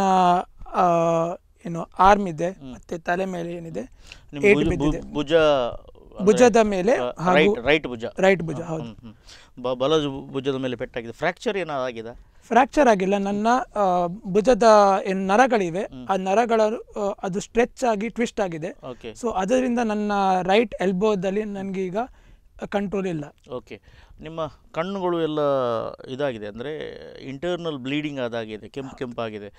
ಸೊ ನೀವು ಹೋಗುವಾಗ ಜರ್ಸಿ ಹಾಕೊಂಡು ಹೋಗಿದ್ದೀರಾ? ನನ್ನ ಹತ್ರ ಇಷ್ಟ ಒಂದು RCB ಜರ್ಸಿ ಇಲ್ಲ. ಓಕೆ, ಸೊ ಕಣ್ಣು ಅಂದರೆ ಮುಖದ ಮೇಲೆಲ್ಲ ಸ್ಟ್ಯಾಂಪೇಡ್ ಆಗಿದೆ. ಅವ್ರು ಹೇಳಿದ್ದಾರೆ. ಇಲ್ಲಿ ಬ್ಲೀಡಿಂಗ್ ಇತ್ತು ಎಲ್ಲಿಯಾದ್ರೂ ನೋಸ್ನಲ್ಲಿ? ಇಲ್ಲ, ನನಗೆ ಎಕ್ಸ್ಟರ್ನಲ್ ಇಂಜುರೀಸ್ ಯಾವುದೂ ಇರಲಿಲ್ಲ, ಎಲ್ಲ ಇಂಟರ್ನಲ್ ಇಂಜುರೀಸ್. ಸೊ ನನಗೆ ಈ ಫೋರ್ ಹೆಡ್ ಭಾಗ CT ಸ್ಕ್ಯಾನ್ ನೋಡಿದ ಪ್ರಕಾರ ಇಲ್ಲಿ ಮೇಲೆ ಫೋರ್ ಹೆಡ್ ಅಲ್ಲಿ ಒಂದು ಇಂಟರ್ನಲ್. ಸರಿ, ನಿಮಗೆ ಎಚ್ಚರಿಕೆ ಆಗುವಾಗ ನೀವು ಯಾವ ಹಾಸ್ಪಿಟಲ್ನಲ್ಲಿ ಇದ್ದೀರಿ? ಎಚ್ಚರಿಕೆ ನನಗೆ ಚಿನ್ನಸ್ವಾಮಿ ಅಲ್ಲೇ ಆಗಿತ್ತು. ನಾನು ಅಂದಾಜು ಒಂದು 20-25 ನಿಮಿಷ ಫಸ್ಟ್ ಏಡ್ ಮಾಡಿದ್ರಾ? ಆವಾಗ ನನಗೆ ಅನಿಸಿದ ಪ್ರಕಾರ ಆ ಅರ್ಧ ಗಂಟೆಯಲ್ಲಿ, ಈಗ ಇದಾಗಿದ್ದು 4:45, 4:10 ಅಷ್ಟರೊಟ್ಟಿಗೆ, 4:30 ಸಮಯದಲ್ಲಿ ಆವಾಗ ಅಲ್ಲಿ ಟ್ರಾಫಿಕ್ ಪೊಲೀಸ್ ಸಿಬ್ಬಂದಿ ಬಂದು ಅಟ್ಲೀಸ್ಟ್ ಈ ಸ್ಟ್ಯಾಂಪೀಡ್ ಆದ ಕಾಲು ತುಳಿತ ಆದ ಏರಿಯಾವನ್ನು ಕ್ಲಿಯರ್ ಮಾಡಿ ಜನರ ಲೈನನ್ನು ದೂರ ಮಾಡಲು ಪ್ರಯತ್ನಿಸುತ್ತಾರೆ. ಈಗ ಸ್ಟ್ಯಾಂಪೀಡ್ ಆದದ್ದು ಅಥವಾ ಕಾಲು ತುಳಿತ ಏನು ಹೇಳ್ತೇವೆ ನಾವು, ಅದಾದದ್ದು ಗೇಟ್ ನಂಬರ್ 17ನ ಪಕ್ಕದಲ್ಲಿಯಾ ಅಥವಾ ನೀವು ಹೇಳಿದ್ರಿ 18 to 20 ಗೇಟ್? ಎಲ್ಲ ತುಂಬಾ ಗೇಟ್ಗಳಲ್ಲಿ ಆಗಿದೆ. ನಮ್ದು ಒಂದು ಘಟನೆ, ಬೇರೆ ಗೇಟಲ್ಲಿ ಕೂಡ ಸ್ಟ್ಯಾಂಪೀಡ್ ಆಗಲಿ ಇಲ್ಲಾದ್ರೆ ಸಫೋಕೇಶನ್ ಇನ್ಸಿಡೆಂಟ್ಸ್ ತುಂಬಾ ಆಗಿದೆ. ನೀವು ಬಿದ್ದಲ್ಲಿ ಡೆತ್ ಆಗಿದೆ ಆಗಿರ್ಬೇಕು. ನನಗೆ ಎಕ್ಸಾಕ್ಟ್ ಅದೇ ಗೇಟಲ್ಲಿ ಡೆತ್ ಆಗಿದೆ ಅಂತ ಎಕ್ಸಾಕ್ಟ್ ಆಗಿ ಫಿಗರ್ಸ್ ನಮಗೆ ಗೊತ್ತಿಲ್ಲ. ನಿಮಗೆ ಫಸ್ಟ್ ಏಡ್ ಮಾಡಿದವರು ಯಾರು ಏನಾದ್ರು ಗೊತ್ತಾ? ಇಲ್ಲ, ನಾನು ಆವಾಗ ಏನಾಯ್ತಂದ್ರೆ ಅವರು ಆ ಏರಿಯಾನ ಕ್ಲಿಯರ್ ಮಾಡ್ತಾರೆ, ಮಾಬನ್ನು ದೂರ ಮಾಡ್ತಾರೆ. ಯಾರು ಬಿದ್ದಿದ್ದಾರೆ ಅವ್ರು ಅಲ್ಲೇ ಇದ್ದಾರೆ. ಅವರ ಮುಖದ ಮೇಲೆ ನೀರು ಎರಚಿ ಅವರ ಮುಖದಲ್ಲಿ ORS ಹಾಕಿ ಯಾರಾದ್ರೂ ಪ್ರಜ್ಞೆ ಇನ್ನು ಮೇಲೆ ಬರ್ತದ, ಇಲ್ಲ ಅವ್ರು ಸತ್ತೋಗಿದ್ದಾರ, ಇನ್ನು ಪ್ರಜ್ಞಾವಸ್ಥೆ ಬಿಟ್ಟಿದ್ದಾರ ಅಂತ ಏನೂ ಮಾಹಿತಿ ಇಲ್ಲ ಅವರಿಗೆ. ಅವರು ಮುಖದ ಮೇಲೆ ನೀರೆರಚಿ ಇವರು ಪ್ರಜ್ಞೆಗೆ ಬರ್ತಾರಂತ ಟ್ರೈ ಮಾಡ್ತಿದ್ದು. ಆ ಪ್ರಯತ್ನದಲ್ಲಿ ನನಗೆ ಇನ್ನೊಮ್ಮೆ ಪ್ರಜ್ಞೆ ಬಂತು. ಅವ್ರ ಮುಖದಲ್ಲಿ ನೀರೆರಚಿ ಅದು ನನಗೆ ಇನ್ನೊಮ್ಮೆ ಪ್ರಜ್ಞೆ ಬಂತು. ನನಗೆ ನನ್ನ ಬಾಯಿಯೊಳಗೆ ORS ಸೊಲ್ಯೂಷನ್ ಹಾಕುವುದು ನನಗೆ ಅದು ಟೇಸ್ಟ್ ಅಲ್ಲಿ ಗೊತ್ತಾಯಿತು. ಬಟ್ ನನ್ನ ಬಾಡಿ ಮೂವ್ ಮಾಡೋಕ್ಕೆ ನನಗೆ ಶಕ್ತಿ ಇರಲಿಲ್ಲ. ನಾನಿನ್ನೂ ಶ್ವಾಸ ತಗೊಂಡು I am trying to get my energy back. So ನಾನು ನನ್ನ ಕಣ್ಣನ್ನು ಚಿಲುಪಿಸಿ ನಾನು ಇನ್ನು ಇದ್ದೇನೆ ಅಂತ ಯಾರು ನೋಡ್ತಿರೋನು ಒಂದು ಕಾಣಲಿ ಅಂತ ದೃಷ್ಟಿ ಇತ್ತು. ಅಂದರೆ ಕಣ್ಣಿನಲ್ಲಿ ಅಷ್ಟು ಇದಿತ್ತು, ದೃಷ್ಟಿ ಇತ್ತು. I am trying to signal that I am alive. ಕೈ ಮೇಲೆ ಹಾಕಿದೆ ನನ್ನ ಲೆಫ್ಟ್ ಹ್ಯಾಂಡ್. ಆವಾಗ ಒಬ್ಬಳು ಹುಡುಗಿ ನೋಡಿ ನನಗೆ ಇನ್ನೂ ಅದು ದೃಶ್ಯ ಕಣ್ಣ ಮುಂದೆ ಇದೆ. ನೋಡಿ ಯಾರು ಸತ್ತವರು ಮೇಲೆ ಇದ್ದಾಗೆ ಅವರು ಬೊಬ್ಬೆ ಹಾಕಿದ್ಲು. ಬಟ್ ಅಟ್ಲೀಸ್ಟ್ ಅವಳು ಹಾಗೆ ನೋಡಿದ್ರಲ್ಲಿ ಯಾಕಿರ್ತಾರೆ ಅಂದ ಅವಳು ನನ್ನನ್ನು ಹೌದು ಪಾಯಿಂಟ್ ಮಾಡಿ ಅವನಲ್ಲಿ ಜೀವ ಇದ್ದಾನೆ ಅಂತ ತೋರಿಸಿದ್ಲು. ಆವಾಗ ನನ್ನ ಕಾಲ್ ಮೇಲೆ ಇನ್ನೂ ಜನ ಇದ್ರು. ಸೊ ಅವರನ್ನು ಎಳೆದಾಕಿ ನನ್ನನ್ನು ಅಲ್ಲಿಂದ ದೂಡಿ ಹೊರಗೆ ತರುವುದು, ಆ ದೃಶ್ಯವು ನೀವು ಅದು ಟಿವಿಯಲ್ಲಿ ನೋಡಿರ್ಬೇಕು. ನಾನು ಇನ್ನೂ ಅರಪ್ರಜ್ಞೆ ಅವಸ್ಥೆಯಲ್ಲಿದ್ದೇನೆ. ನಂದು ಬಾಡಿ ಮೂವ್ ಮಾಡೋಕ್ಕೆ ಇನ್ನೂ ನನಗೆ ಶಕ್ತಿ ಇರಲಿಲ್ಲ. ಸೊ ಬೇರೆ ನನ್ನನ್ನು ದೂಡಬೇಕಾಯ್ತು. ದೂಡಿ ರೋಡ್ ಮೇಲೆ ತಂದರು. ಅಲ್ಲಿ ನನಗೆ ಇನ್ನೂ ಅವರು ORS ಏನೋ ಕೊಟ್ಟು ಇನ್ನೂ ಶಕ್ತಿ ಬರಲಿ ಅಂತ ಟ್ರೈ ಒಬ್ಬರಿಗೊಬ್ರು ಹೆಲ್ಪ್ ಮಾಡಿದ್ರ ಅಲ್ಲಿ, ಅಥವಾ ಪೊಲೀಸರೇ ಹೆಲ್ಪ್ ಮಾಡಿದ್ರ? ಪೊಲೀಸರು ಮತ್ತು ಕೆಲವು ಒಳ್ಳೆ ಮನಸ್ಸಿನವರು ಅಲ್ಲಿ ಜನರನ್ನು ಹೆಲ್ಪ್ ಮಾಡ್ತಿದ್ರು. ಒಂದು ಗ್ರೂಪ್ ಆಫ್ ಫ್ಯಾನ್ಸ್ ಅವ್ರು ಬಂದು ಅಲ್ಲಿ ಜನರನ್ನು ಸಹಾಯ ಮಾಡೋಕ್ಕೆ ತುಂಬ ಟ್ರೈ ಮಾಡ್ತಿದ್ರು. ಮತ್ತೆ ಒಂದು 5 ನಿಮಿಷದಲ್ಲಿ ನಾನು ಅಲ್ಲೇ ಕೂತ್ಕೊಂಡಿದ್ದೆ. ನಾನು ಬ್ರೀತ್ ಮಾಡಿ ನನಗೆ ಈಗ ಶಕ್ತಿ ನಂದು ವಾಪಸ್ ಬರ್ತಿದ್ದೆ. Getting back to good conscious state. ಆವಾಗ ನೀವು ಈ ಟೈಮ್ನಲ್ಲಿ ಹೆದರ್ಲಿಲ್ಲ? ಇಲ್ಲ. So you are fighting for the life? I am fighting for life. And ನನಗೆ ಒಂದು ನನ್ನ ಫಿಲಾಸಫಿ ಏನೋ ಇದೆ ನಂದು ಇದರ ಏನಂದರೆ, ಗಾಬರಿ ಮಾಡಿದರೆ ಇಲ್ಲಾದರೆ ಗಾಬರಿ ಇದ್ದಲ್ಲಿ ನಾವು ಒಳ್ಳೆ ಡಿಸಿಷನ್ಸ್ ತಗೊಳ್ಳೋದಿಲ್ಲ. ಒಂದು ಕೂಲ್ ಮೈಂಡಲ್ಲಿ ಓಕೆ ನಾನೀಗ ಜೀವ ಇದ್ದೇನೆ, ಐ ಕ್ಯಾನ್ ಗೆಟ್ ಬೆಟರ್. ಗಾಬರಿ ಮಾಡಿದಲ್ಲಿ ಏನು ನನಗೆ ಒಳ್ಳೆಯಾಗಿ ಆಗೋದಿಲ್ಲ. ಸೊ ಈಗ ನಾನು ಕೂಲಾಗಿ ನೆಕ್ಸ್ಟ್ ಏನು ಮಾಡ್ಬೋದು, ಈಗ ನಾನು ಜೀವ ಹೇಗೆ ಉಳಿಸ್ಬೋದಂತ ಒಂದು ನನ್ನ ತಲೆಯಲ್ಲಿ ಯೋಚನೆ ಇತ್ತು. ಓಕೆ, ನಿಮ್ಮನ್ನು ಆಸ್ಪತ್ರೆಗೆ ಕೊಂಡೋದವರು, ಹಾಸ್ಪಿಟಲ್ಗೆ ಕೊಂಡವರು ಯಾರು? ಅಲ್ಲಿ ಪೊಲೀಸ್ನವರು ಹೋಗ್ತಿರುವ ವೆಹಿಕಲ್ಸ್ಗಳನ್ನು ನಿಲ್ಲಿಸಿ ಅಲ್ಲಿ ಒಂದು ರಿಕ್ಷಾದಲ್ಲಿ ನಿಲ್ಲಿಸಿ ನಮ್ಮನ್ನು ರಿಕ್ಷಾದಲ್ಲಿ ಹಾಕಿ ರಿಕ್ಷಾದವರು. ಆವಾಗ ನಿಮ್ಮ ಫ್ರೆಂಡ್ಸ್ 4 ಮಂದಿಯಲ್ಲಿ ಯಾರಾದರೂ ಇದ್ರ? ಇಲ್ಲ, ಯಾರು ಇಲ್ಲ. So you are alone? ನನ್ನ ಫ್ರೆಂಡ್ಸ್ನವರು ನಾನು ಆಲ್ರೆಡಿ ಒಳಗೆ ನನ್ನ ಮೊಬೈಲ್ ಅಲ್ಲೇ ಬಿದ್ದಿತ್ತು. ಸೊ ನನಗೆ ನನ್ನ ಹತ್ರ ನನ್ನ ಮೊಬೈಲ್ ಇರಲಿಲ್ಲ, ವಾಲೆಟ್ ಏನೂ ಇರಲಿಲ್ಲ. ಖಾಲಿ ನನ್ನ ಬ್ಯಾಕ್ ಪಾಕೆಟ್ ನನ್ನೊಂದು ಕಂಪನಿ ID ಇತ್ತು. ಸೊ ಆ ಕಂಪನಿ ID ಇಂದ ನನಗೆ ಅಲ್ಲಿ ಎಲ್ಲ ನನ್ನ ಮಾಹಿತಿ ಕೊಡೋಕ್ಕಾಯಿತು. ಬಟ್ ನನ್ನ ಫೋನ್ ಯಾರಿಗೂ ಕಾಲ್ ಮಾಡಲಿಕ್ಕೆ ಇಲ್ಲಾದರೆ ಸಹಾಯ ಕೇಳೋಕ್ಕೆ ಫೋನ್ ಮತ್ತೆ ಸಿಕ್ತು. ಯಾರೋ ಒಬ್ರು ಜನ ನನ್ನ ಫೋನನ್ನು ಎತ್ತಿ ಅವರೊಟ್ಟಿಗೆ ಇಟ್ಟಿದ್ರು. ಮತ್ತೆ ನನ್ನ ಸ್ನೇಹಿತರು ಕಾಲ್ ಮಾಡಿದಾಗ ಅವರನ್ನು ಕಾಲಿಸಿ ಮಾಡಿ ನನಗೆ.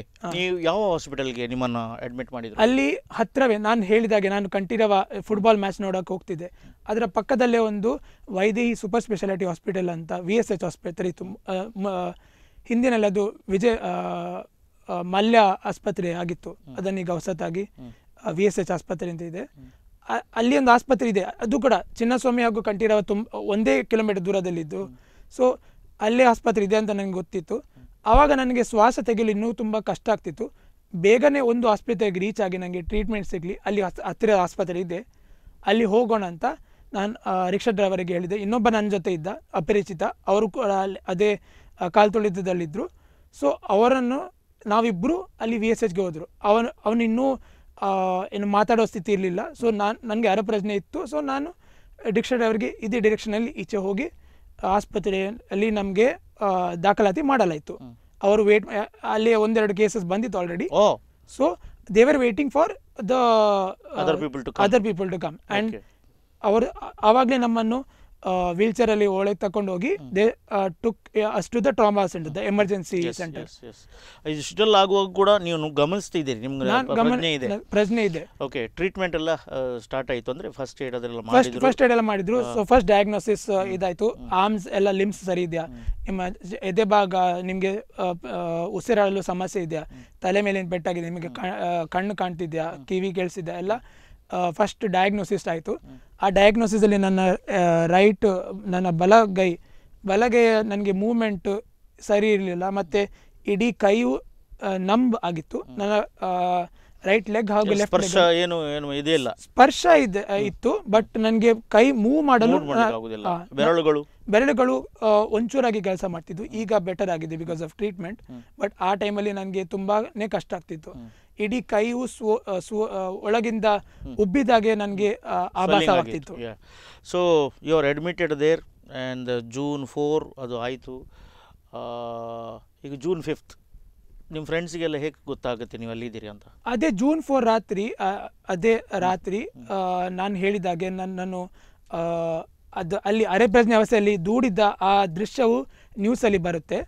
ಸೊ ಆ ನ್ಯೂಸ್ ಇದು ನೋಡಿ ಕೆಲವು ನನ್ನ ಆಫೀಸಲ್ಲಿದ್ದ ಇಲ್ಲ ನನ್ನ ಸ್ನೇಹಿತರು ಅವರು ಕಾಲ್ ಮಾಡಿ ಇದು ರೋಲನ್ ಆಗಿರಬೇಕು ಅಂತ ಬೇರೆ ಫ್ರೆಂಡ್ಸನ್ನು ಕಾಲ್ ಮಾಡಿ ಅದು ರೋಲನ್ನ ಇದು ಏನಾಗಿದೆ ಅವರು ಅದನ್ನು ನೋಡಿ ಅದು ತುಂಬ ವಿದ್ರಾವಕ ದೃಶ್ಯ. ಅದು ಕೇಳಿತ್ತು. ಅವರು ಅಂದರೆ ದೇ ಥಾಟ್ ದ ವರ್ಸ್ಟ್. ಅದು ಹತ್ತಿರದಲ್ಲಿ ಯಾವುದು ಆಸ್ಪತ್ರೆ ಇದೆ ಅಲ್ಲಿ ಹೋಗಿ ನೋಡೋಣ ಅಂತ ಅವರು ನೋಡ್ಕೊಂಡೆ ಬಂದಿದ್ದು. ನಾನು ಯಾರಿಗೂ ಕಾಲ್ ಮಾಡೋಕ್ಕೆ ನನಗೆ ಅವಕಾಶ ಇರಲಿಲ್ಲ. ಸೊ ಅವರೇ ಕೇಳಿಕೊಂಡು ಬಂದಿದ್ದು. ನನ್ನ ಹೆಸರು 4-5 ಹಾಸ್ಪಿಟಲ್ಗೆಲ್ಲ ಹೋಗಿದ್ದಾರೆ. ಅಲ್ಲಿ ಹತ್ತಿರದ ಹಾಸ್ಪಿಟಲ್ ಅದೇ. ಸೊ ಫಸ್ಟ್ ಅಲ್ಲಿ ಬಂದರು.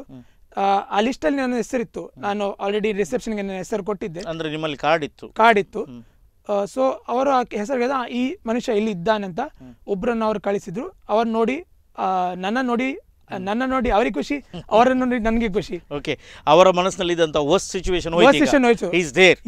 ಎಸ್. ಈಗ ಖಾಲಿ ಬೆಂಗಳೂರಿನವರು ಮಾತ್ರ ಈ ಟಿವಿ ಮಾಧ್ಯಮದಲ್ಲಿ ಬರುವಂಥ ಪಿಕ್ಚರ್ಸ್ಗಳನ್ನು ದೃಶ್ಯಗಳನ್ನು ನೋಡೋದಲ್ಲ, ನಿಮ್ಮ ಮನೆಯವರು ನೋಡ್ತಾರೆ. ನಿಮ್ಮ ಮನೆ ಪೆರ್ನಲ್ನಲ್ಲಿದೆ, ನಮ್ಮ ಮನೆ ಪಕ್ಕದಲ್ಲಿದೆ. So parents, what was their first reaction? ಅವರಿಗೆ ಗೊತ್ತಾಯಿತು? ನಾನು ಆ್ಯಕ್ಚುಲಿ ನನ್ನ ತಂದೆ ಫೋನ್ ನಂಬರ್ ಮಾತ್ರ ನನಗೆ ಜ್ಞಾಪಕ, ಅಂದರೆ ಬಾಯ್ ಆಟಿತ್ತು. ನಮಗೀಗ ಫೋನ್ ಇದರಿಂದ ಯಾರ್ದು ನಂಬರ್ ನಾವು ಅಷ್ಟು ಬಾಯಟಿಲ್ಲ. ನನ್ನ ತಂದೆ ನಂಬರ್ ನನಗೆ ಗೊತ್ತಿತ್ತು. ಬಟ್ ಆದರೆ ಈ ವಿಷಯ ನನಗೆ ತಂದೆಗೆ ತಿಳಿಸ್ಬೇಕಾ? ಅವರು ತಿಳಿಸಿದಲ್ಲಿ ಅವರಿಗೆ ಎಷ್ಟು ಟೆನ್ಷನ್ ಆಗ್ಬೋದು. ಯಾಕೆಂದರೆ ಅವರು ಊರಲ್ಲಿದ್ದಾರೆ. ಈಗ ನಾನು ಕಾಲ್ ಮಾಡಿದ್ರು ಬೇಗವಾಗಿ ಏನು ಅವರು ಇದು ಮಾಡುವ ಹಾಗಿಲ್ಲ. ಸೊ ನಾನು ಅವರಿಗೆ ಕಾಲ್ ಮಾಡಿದೆ, ಅಲ್ಲಿದ್ದ ನರ್ಸ್ನ ಸಹಾಯದಿಂದ ಅವರಿಗೆ ಕಾಲ್ ಮಾಡಿದೆ. ಆದರೆ ಅವರಿಗೆ ಇಡೀ ನಾನು ಮಾಹಿತಿ ಕೊಟ್ಟಿರಲಿಲ್ಲ. ಖಾಲಿ ನನಗೆ ಒಂದು ಚಿಕ್ಕದು ಆಕ್ಸಿಡೆಂಟ್ ಆಗಿದೆಪ್ಪ, ನೀವು ನಮ್ಮದೊಬ್ಬರು ಕಲಿಗಿದ್ರು, ಅವರನ್ನು ಒಂದು ಆಸ್ಪತ್ರೆಗೆ ಕಳಿಸಿ ನನಗೆ ಕೇವಲ ಇಲ್ಲಿ ಅಟೆಂಡರ್ ಸಹಾಯ ಬೇಕು, ನಮ್ಮದು ಡಾಕ್ಯುಮೆಂಟ್ಸ್ ಎಲ್ಲ ಸೈನ್ ಮಾಡೋಕ್ಕೆ. ಅವರು ಇನ್ನೊಬ್ಬರನ್ನು ಕೇಳ್ತಿದ್ದಾರೆ, ನೀವು ಅವರನ್ನೊಂದು ಕಳಿಸಿ, ಈ ಆಸ್ಪತ್ರೆಗೆ ಕಳಿಸಿ ಅಂತ ನಾನು ಕೇವಲ ಅಷ್ಟೇ ಮಾಹಿತಿ ಕೊಟ್ಟಿದ್ದೆ. ಅವರನ್ನು ಜಾಸ್ತಿ ಅವರಿಗೆ ಚಿಂತೆ ಆಗಬಾರ್ದಂತ. ಬಟ್ ಇದು ನ್ಯೂಸ್ ಚಾನಲ್ ಅವರಿಗೂ ತಲುಪಿತು. ನನಗೆ ಇನ್ನ ಮಾಹಿತಿ ಇರಲಿಲ್ಲ. ಅವ್ರು ತುಂಬಾನೇ ಅವರಿಗೆ ಚಿಂತೆ ಆಯಿತು. ಸೊ ಮತ್ತೆ ಇದು 2-3 ಜಾಗದಿಂದ ನಾನು ಇಲ್ಲಿ ಕಾಂಟ್ಯಾಕ್ಟ್ ಮಾಡಿದ್ದು, ಅಲ್ಲಿ ನನ್ನ ಫ್ರೆಂಡ್ಸಿಗೆ ಮಾಹಿತಿ ಸಿಕ್ಕಿದ್ದು. ಅವರೆಲ್ಲ ಕೊಲೇಟ್ ಮಾಡಿ ಒಂದು ಗ್ರೂಪ್ ಮಾಡಿದ್ರು, ರೋಲನ್ ಎಲ್ಲಿದ್ದಾರೆ ಅಂತ ಹುಡುಕಿ ನೋಡುವ ಅಂತ. ಈ ನನ್ನ ಫ್ರೆಂಡ್ ಈ ಆಸ್ಪತ್ರೆ ಬಂದಿದ್ದು ನೋಡಿ ಅವರು ಅಲ್ಲಿ ಮಾಹಿತಿ ಕೊಟ್ಟರು, ರೋಲನ್ ಎಲ್ಲಿದ್ದಾನೆ, ಅವರು ಸೇಫ್ ಆಗಿದ್ದಾನೆ, ಸ್ಟೇಬಲ್ ಆಗಿದ್ದಾನೆ ಅಂತ. ಈಗ ಇಷ್ಟು ಮಂದಿ ಎಲ್ಲ ಬಂದು, ನಿಮ್ಮ ಫ್ರೆಂಡ್ಸ್ ಎಲ್ಲ ಬಂದರು, ಮೀಡಿಯಾದವರು ಯಾರಾದರೂ ಬಂದ್ರ ಏನಾಯಿತು ಏನಂತ ಕೇಳಲಿಕ್ಕೆ? ಹೌದು. ಸೊ ಮೀಡಿಯಾದವ್ರು ಬಂದಿದ್ರು, ಫಸ್ಟ್ ಪೊಲೀಸ್ನವ್ರು ಬಂದಿದ್ರು. ಇದು ಸೆಕೆಂಡ್ ಡೇ. ಓಕೆ, ಅದೇ ದಿನ ನಮ್ಮ CM ಆದ ಸಿದ್ದರಾಮಯ್ಯ ಅವರು, DCM ಅವರು ಬಂದಿದ್ರು. ಬಟ್ ಆ ಟೈಮಲ್ಲಿ ನನಗೆ ಇಮಿಡಿಯೇಟ್ ಆಗಿ MRI ಸ್ಕ್ಯಾನ್ ಮಾಡಿಸಲು ನಾನು MRI ಇದು. ಸೊ ನಾನು ಅವರಿಗೆ ಮೀಟ್ ಆಗಲಿಲ್ಲ. ನೆಕ್ಸ್ಟ್ ದಿನ ನಮ್ಮ ಶೋಭಾ ಕರಂದ್ಲಾಜೆ ಮೇಡಮ್ ಬಂದಿದ್ರು, ಅವರು ಮಾತಾಡಿಸಿ ಹೋಗಿದ್ರು. ಅದಾದ ನಂತರ ಪೊಲೀಸ್ನವರು ಬಂದು ಅಲ್ಲಿ ಹತ್ತಿರದ ಕಬ್ಬನ್ ಪಾರ್ಕ್ ಪೊಲೀಸ್ ಠಾಣೆ ಪೊಲೀಸ್ನವ್ರು ಬಂದು ನಮ್ಮ ಐ ವಿಟ್ನೆಸ್ ಸ್ಟೇಟ್ಮೆಂಟ್ ಬೇಕಂತ ನಮ್ಮನ್ನು ಕೇಳಿದರು. ಅವರು ನಮ್ಮ ಐ ವಿಟ್ನೆಸ್ ಸ್ಟೇಟ್ಮೆಂಟ್ ತಗೊಂಡ್ರು. ಅದಾದ ನಂತರ ಮೀಡಿಯಾದವರು, ನಮ್ಮ ಅಲ್ಲಿ ರೆಸಿಡೆಂಟ್ ಡಾಕ್ಟರ್ ಬಂದು, ಹೊರಗೆ ಮೀಡಿಯಾದವರಿದ್ದಾರೆ, ನಿಮ್ಮನ್ನು ಮಾತಾಡಿಸಬೇಕಂತ ಅವರಿಗೆ ಅವ್ರು ಕೇಳ್ತಾ ಇದ್ದಾರೆ, ನಿಮಗೆ ಮಾತಾಡಲಿಕ್ಕೆ ಆಸೆ ಇದೆ ಅಂತ. ನಾನು ಆವಾಗ ನಂದು ಇನ್ನೂ ಸಿಚುವೇಶನ್ ಒಳ್ಳೇದಿಲ್ಲ, I do not want to talk ಅಂತ ನಾನು ಹೇಳಿದ್ದೆ. ಅವರು ನನ್ನ ಏನು ವಿಷಯವನ್ನು ಅವರು ರೆಸ್ಪೆಕ್ಟ್ ಮಾಡಿದ್ದಾರೆ. ಇಲ್ಲಿನ ಉಡುಪಿಯ DC ಆಗಿದ್ದಂಥ ಜಿಲ್ಲಾಧಿಕಾರಿ ಆಗಿರುವಂತಹ ಜಗದೀಶ್ ದೈಜು ವರ್ಲ್ಡ್ ಕೋವಿಡ್ ಟೈಮ್ನಲ್ಲಿ ಅವರ ಇಂಟರ್ವ್ಯೂನೆಲ್ಲ ಮಾಡಿತ್ತು, ಅವರು ಅಲ್ಲಿದ್ದರು. ಸೊ ಅವರು ಎಲ್ಲಿಯಾದರೂ ಸಿಕ್ಕಿದ್ರು ನಿಮಗೆ DC? ಹೌದು, ಅವ್ರು ಮರುದಿನ ಈಗ ಥರ್ಸ್ಡೇ ಅವರು ಬಂದಿದ್ದು. ಅವರು ಕೂಡ ಅಲ್ಲಿ ಈಗ ಅವರು ಬೆಂಗಳೂರಿನ DC ಆಗಿದ್ದಾರೆ. ಸೊ ಅಲ್ಲಿ ಅವ್ರು ಬಂದು ಅವರು ಕೂಡ ಸ್ಟೇಟ್ಮೆಂಟ್ ತಗೊಂಡು ಅವರು ಮೀಟ್ ಆಗಿದ್ರು. ಏನೆಲ್ಲ ಆಯಿತು, ಈ ಘಟನೆ ಹೇಗೆ ನಡೆಯಿತು, ಎಕ್ಸಾಕ್ಟ್ಲಿ ಏನು ಡೀಟೇಲ್ಸ್ ಆಗಿದೆ ಅದೆಲ್ಲ ಅವರು ಸವಿವರವಾಗಿ ಮಾಹಿತಿ ತಗೊಂಡು ಅವರು ಹೆಲ್ತ್ ಡಿಪಾರ್ಟ್ಮೆಂಟ್ ಅವರು ಬಂದರು. Not ministry, state department officials ಅವ್ರು ಬಂದು ಏನೆಲ್ಲ ಆಗಿತ್ತು, ನಮ್ಮದು ಟ್ರೀಟ್ಮೆಂಟ್ ಹೇಗಾಯಿತು ಅದೆಲ್ಲ ಮಾಹಿತಿ ತಗೊಂಡು ಮುಂದಿನ ಏನೋ ಈಗ ನನಗೆ ಫಿಸಿಯೋಥೆರಪಿ ಆಗಬೇಕು 3 ತಿಂಗಳು, ಅದರದ್ದೆಲ್ಲ ಖರ್ಚು ಮತ್ತು ಆಸ್ಪತ್ರೆ ಖರ್ಚೆಲ್ಲ ಸರ್ಕಾರ ನೋಡಿಕೊಳ್ಳುತ್ತೆ ಅಂತ ಭರವಸೆ ಕೊಟ್ಟು ಅವರು ಹೋದರು. ಸರಿ, ಈಗ ಮೀಡಿಯಾದಲ್ಲಿ ನೀವು ಯಾವ ದುರಂತದಲ್ಲಿ ಸಿಕ್ಕಿ ಬಿದ್ದದ್ದು ಅದೆಲ್ಲ ದೃಶ್ಯಗಳನ್ನು ಎಲ್ಲರೂ ಹೆಚ್ಚಿನವರು ನೋಡಿಕೊಂಡಿದ್ದಾರೆ. ನಿಮ್ಮ ಆಪ್ತರು ಒಬ್ಬರಿಂದೊಬ್ಬರು ಅದನ್ನು ಕಳಿಸಿದ್ದಾರೆ. ಈಗ ಇನ್ನೊಂದು ವೈರಲ್ ಆಗ್ತಾ ಉಂಟು, ನೀವು FIR ಹಾಕಿದ್ದೀರಿ ಅಂಥೇಳಿ. ಅಷ್ಟು 1000 ಮಂದಿ ತೊಂದರೆಗೆ ಒಳಪಟ್ಟಿದ್ದಾರೆ, 11 ಡೆತ್ಸ್ ಆಗಿದೆ, ಮೋರ್ ದೆನ್ 45 to 50 ಕ್ರಿಟಿಕಲ್ ಕಂಡೀಷನ್ನಲ್ಲಿದ್ದಾರೆ, ಸ್ವಲ್ಪ ಕ್ಯಾಜುಯಾಲಿಟಿಯಲ್ಲಿದ್ದಾರೆ. ಇದರಲ್ಲಿ ರೋಲನ್ ಗೋಮ್ಸ್ನ ಹೆಸರು ಮಾತ್ರ ಇದೆ. ಏನು ಇದರ ಮರ್ಮ? ಎಕ್ಸಾಕ್ಟ್ ಮರ್ಮ ಏನಂದು ನನಗೂ ಗೊತ್ತಿಲ್ಲ, ನನಗೂ ಅರ್ಥವಾಗ್ತಿಲ್ಲ. ನಾನು ಮೊದಲು ಹೇಳಿದ ಪ್ರಕಾರ ಫಸ್ಟ್ ಪೊಲೀಸ್ನವರು ಬಂದು ನಮ್ಮ ಸ್ಟೇಟ್ಮೆಂಟ್ ತೊಗೊಂಡಿದ್ರು. ಅದು ಅವರು ಕೇವಲ ಸ್ಟೇಟ್ಮೆಂಟ್ ತೊಗೊಳ್ತಾ ಇದ್ದದ್ದ ಮಾತ್ರ ಹೇಳಿದರು ಅವರು ನನಗೆ. ಅದರ ಮೇಲೆ ಅವರು FIR ದರ್ಜು ಮಾಡ್ತಾರೆ, ಅದು ಕೇಸ್ ಆಗುತ್ತೆ ಅಂತ ಯಾವುದೇ ಮಾಹಿತಿ ಕೊಟ್ಟಿರಲಿಲ್ಲ. ಓಕೆ. ಮತ್ತು ನನಗೆ ಮರುದಿನ ನನಗೆ ನನ್ನ ಫ್ರೆಂಡ್ಸಿಂದ ಮತ್ತು ನನ್ನ ರಿಲೇಟಿವ್ಸಿಂದ ನನಗೆ ಮಾಹಿತಿ ಸಿಗುತ್ತೆ. ಏನಂದರೆ ಪೇಪರ್ಲಿ ನನ್ನ ಹೆಸರು ಬಂದಿದೆ, ನೀನು ನಿನ್ನ ಹೆಸರಲ್ಲಿದ್ದ FIR ಅಂದರೆ ನೀನು ದೂರು ಕೊಟ್ಟಿದ್ದೀಯಾ, RCB, DN ಎಂಟರ್ಟೈನ್ಮೆಂಟ್ ಹಾಗೂ KCI ಅವರನ್ನು ಈ ವಿಚಾರದಲ್ಲಿ ಅವರದ್ದು ತಪ್ಪಿದೆ, ಅವರ ತಪ್ಪಿಂದಾಗಿ ಇದೆಲ್ಲ ಘಟನೆ ನಡೆದಿದೆ ಅಂತ ನೀನು FIR ದರ್ಜು ಮಾಡಿದ್ದೀಯಾ ಅಂತ ನ್ಯೂಸ್ ಬಂದಿದೆ. ನಾನು ಕೇಳಿದ ಪ್ರಕಾರ ಇನ್ನೂ ತುಂಬ ಕೇಸಸ್ ಇದೆ, ಬಟ್ ಯಾವುದೋ ಕಾರಣಕ್ಕೆ ನನ್ನ ಹೆಸರು ಅದರಲ್ಲಿ ತುಂಬ ಮೇಲೆ ಬಂದಿದೆ. ನನ್ನ ಡೀಟೇಲ್ಸ್ಗಳು ಅಂದರೆ ನನ್ನ ಫೋನ್ ನಂಬರ್ ಹಾಗೂ ನನ್ನ ಡೀಟೇಲ್ಸ್ ಎಲ್ಲ ಅಂದರೆ ಪಬ್ಲಿಕ್ ಇನ್ಫಾರ್ಮೇಷನ್ ಆಗಿತ್ತು. ಆವಾಗ ನನಗೆ ಆ ಸಂಜೆ, ಇದು ಬೆಳಿಗ್ಗೆ, ಅಂದರೆ ನೀವು ದೂರು ಕೊಟ್ಟಿಲ್ಲ? ನಾನಾಗಿ ದೂರು ಕೊಟ್ಟಿಲ್ಲ. ನಾನು ಖಾಲಿ ಪೊಲೀಸ್ನವ್ರು ಕೇಳಿದ್ದು ಸ್ಟೇಟ್ಮೆಂಟ್ ಕೊಡಿ ಅಂತ, ಅಂದರೆ ಏನು ಐ ವಿಟ್ನೆಸ್ ಆಗಿ ನೀವು ಏನಾಗಿದೆ ಆ ಘಟನೆಯನ್ನ ಅಷ್ಟೇ ಹೇಳಿದಿರಿ. ಸೊ ನೀವು ಐ ವಿಟ್ನೆಸ್ ಆಗಿ ಸಾಕ್ಷಿಯಾಗಿ ಅದನ್ನ ಮಾಡಿದ್ದಾರೆ. ಸೊ ಇದರಲ್ಲಿ ನಿಮ್ಮ ಕೈವಾಡ ಏನಿಲ್ಲ, ನೀವು ದೂರು ಕೊಡಲಿಲ್ಲ. ಸರಿ, ಈಗ ಅಲ್ಲಿ ಫ್ಯಾನ್ ಫಾಲೋವಿಂಗ್ ಹೋದದ್ದು ಎಲ್ಲ ಎಜುಕೇಟೆಡ್, ಎಲ್ಲ IT ಪ್ರೊಫೆಷನಲ್ಸ್ ಅಥವಾ ಬೇರೆ ಬೇರೆ ಉದ್ಯಮಿಗಳು ಅವರೆಲ್ಲ ಇರಬಹುದು. ನನ್ನ ಸ್ಟೇಟ್ಮೆಂಟ್ ಏನಂದರೆ 2 ಇನ್ವರ್ಟೆಡ್ ಕಾಮರ್ಸ್ನಲ್ಲಿ ಎಜುಕೇಟೆಡ್, ವಿದ್ಯಾವಂತರು, ಸುಶಿಕ್ಷಿತರು. ಈ ಘಟನೆಗೆ ಒಂದು ಅವಿದ್ಯಾವಂತರು ಮಾಡಿದಾಗೆ ಮಾಡಿದಾರಲ್ಲ.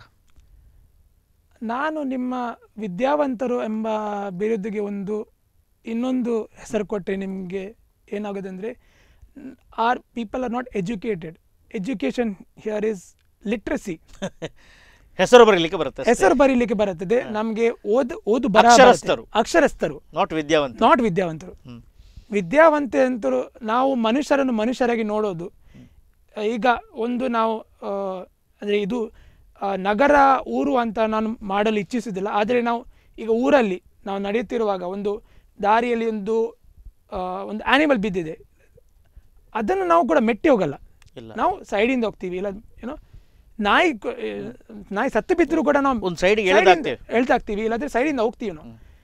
ಇಲ್ಲಿ ನಗರದಲ್ಲಿ ಏನಾಗಿದೆ ಅಂದರೆ ಮನುಷ್ಯರು they just a number, it's just self. ನಮಗೆ ನಮ್ಮದೇ, ನನ್ನದು ಹಾಗೆ ಅಂತ ಆಗಿದೆ. ಆಬ್ವಿಯಸ್ಲಿ ನಾನು ಜನರಲೈಸ್ ಮಾಡೋಕ್ಕಾಗಲ್ಲ, ಬಟ್ ಇದೆಲ್ಲ ಘಟನೆ ನೋಡಿದಾಗ ಅಂಥದ್ದೇ ಭಾವನೆ ಆಗುತ್ತೆ. ಹ್ಯುಮ್ಯಾನಿಟಿ ಎಂಬುದು ತುಂಬ ಕಡಿಮೆ. ಯಾಕಂದರೆ ಅಲ್ಲಿ ಎಷ್ಟೋ ಜನರಿದ್ದಾರೆ, ಎಷ್ಟೋ ಜನ ನೋಡಿ ಅದು ಇನ್ನೊಂದು ಜನ, ಅದರಲ್ಲಿ ಏನು ವಿಶೇಷ ಇಲ್ಲ, ಒಂದು ವ್ಯಕ್ತಿಯ ಮೇಲೆ ಗೌರವ ಇಲ್ಲ, ಒಂದು ಸಮಸ್ಯೆ ಆಗಿದೆ ಅದಕ್ಕೆ ಒಂದು ಸ್ಪಂದನೆ ಇಲ್ಲ. ಸರಿ, ಇದರಿಂದ ಏನು ಪಾಠ ಕಲಿತ್ರಿ ನೀವು? ಪಾಠ ಕಲಿಯಲು ತುಂಬ ಇದೆ. ಒಂದು ಏನಂದರೆ ಯಾವುದೇ ನನಗೆ ಪರ್ಸ್ನಲ್ ಆಗಿ ಪಾಠ ನಾನು ಏನು ಮಾಡಿದ್ರೆ ಅಂದರೆ, ನಾನು ಈಗ ಡಿಸೈಡ್ ಮಾಡಿದ್ದೇನೆ ಅಂದರೆ ಯಾವುದೇ ಘಟನೆ ಅಂದರೆ ಯಾವುದೇ ಕಾರ್ಯಕ್ರಮ ಹೋಗಿದೆ ಅಲ್ಲಿ ಸರಿಯಾದ ವಿವರ ಇಲ್ಲ, ಸರಿಯಾದ ಮಾಹಿತಿ, ಸರಿಯಾದ ವ್ಯವಸ್ಥೆ ಇಲ್ಲದಿದ್ದಲ್ಲಿ ಅಲ್ಲಿ ಹೋಗುದಲ್ಲ, ಅಲ್ಲಿಂದ ಆ ಊರಿಂದಲೇ ದೂರ ಇರಬೇಕಂತ ನಾನೇ ಒಂದು ನನ್ನ ಪರ್ಸನಲ್ ಆದ ನಿರ್ಣಯ ಸರಿ, ಮಾಡಿದ್ದೇನೆ. RCB ಕೋಟಿ ಗೆಲ್ಲುತ್ತೆ, 20 ಕೋಟಿ ಅವರ ಪ್ರೈಸ್ ವಿನ್ನಿಂಗ್, ಮತ್ತು ಹೀಗೆ ಸ್ಪಾನ್ಸರ್ನ ತುಂಬ. ಈ ಹುಚ್ಚು ಅಭಿಮಾನ ಈ ಕ್ರಿಕೆಟಿಗರ ಮೇಲೆ, ರಾಜಕೀಯ ಮುಖಂಡರ ಮೇಲೆ, ಸಿನಿಮಾ ಸ್ಟಾರ್ಸ್ಗಳ ಮೇಲೆ ಸಾಮಾನ್ಯ ಜನರಿಗೆ ಈ ಹುಚ್ಚು ಅಭಿಮಾನ ಬೇಕಾ ಅಂತ ಕೇಳೋದು. ಹುಚ್ಚು ಅಭಿಮಾನ ಇರಬಾರದು, ನನಗೂ ಇಲ್ಲ. ನನಗೆ ಅಭಿಮಾನ ಇರಬೇಕು, ಅಭಿಮಾನ ಇರಬೇಕು, ಬಟ್ ಹುಚ್ಚು ಅಭಿಮಾನ ಇರಬಾರದು, ಭಕ್ತಿ ಇರಬೇಕು, ಅಂಧಭಕ್ತಿ ಇರಬಾರದು. ಕರೆಕ್ಟ್, ನೀವು ಹೇಳಿದ್ದು ಎಕ್ಸಾಕ್ಟ್ಲಿ ರೈಟ್. ಅಂಧ ಭಕ್ತಿ ಇರಬಾರದು.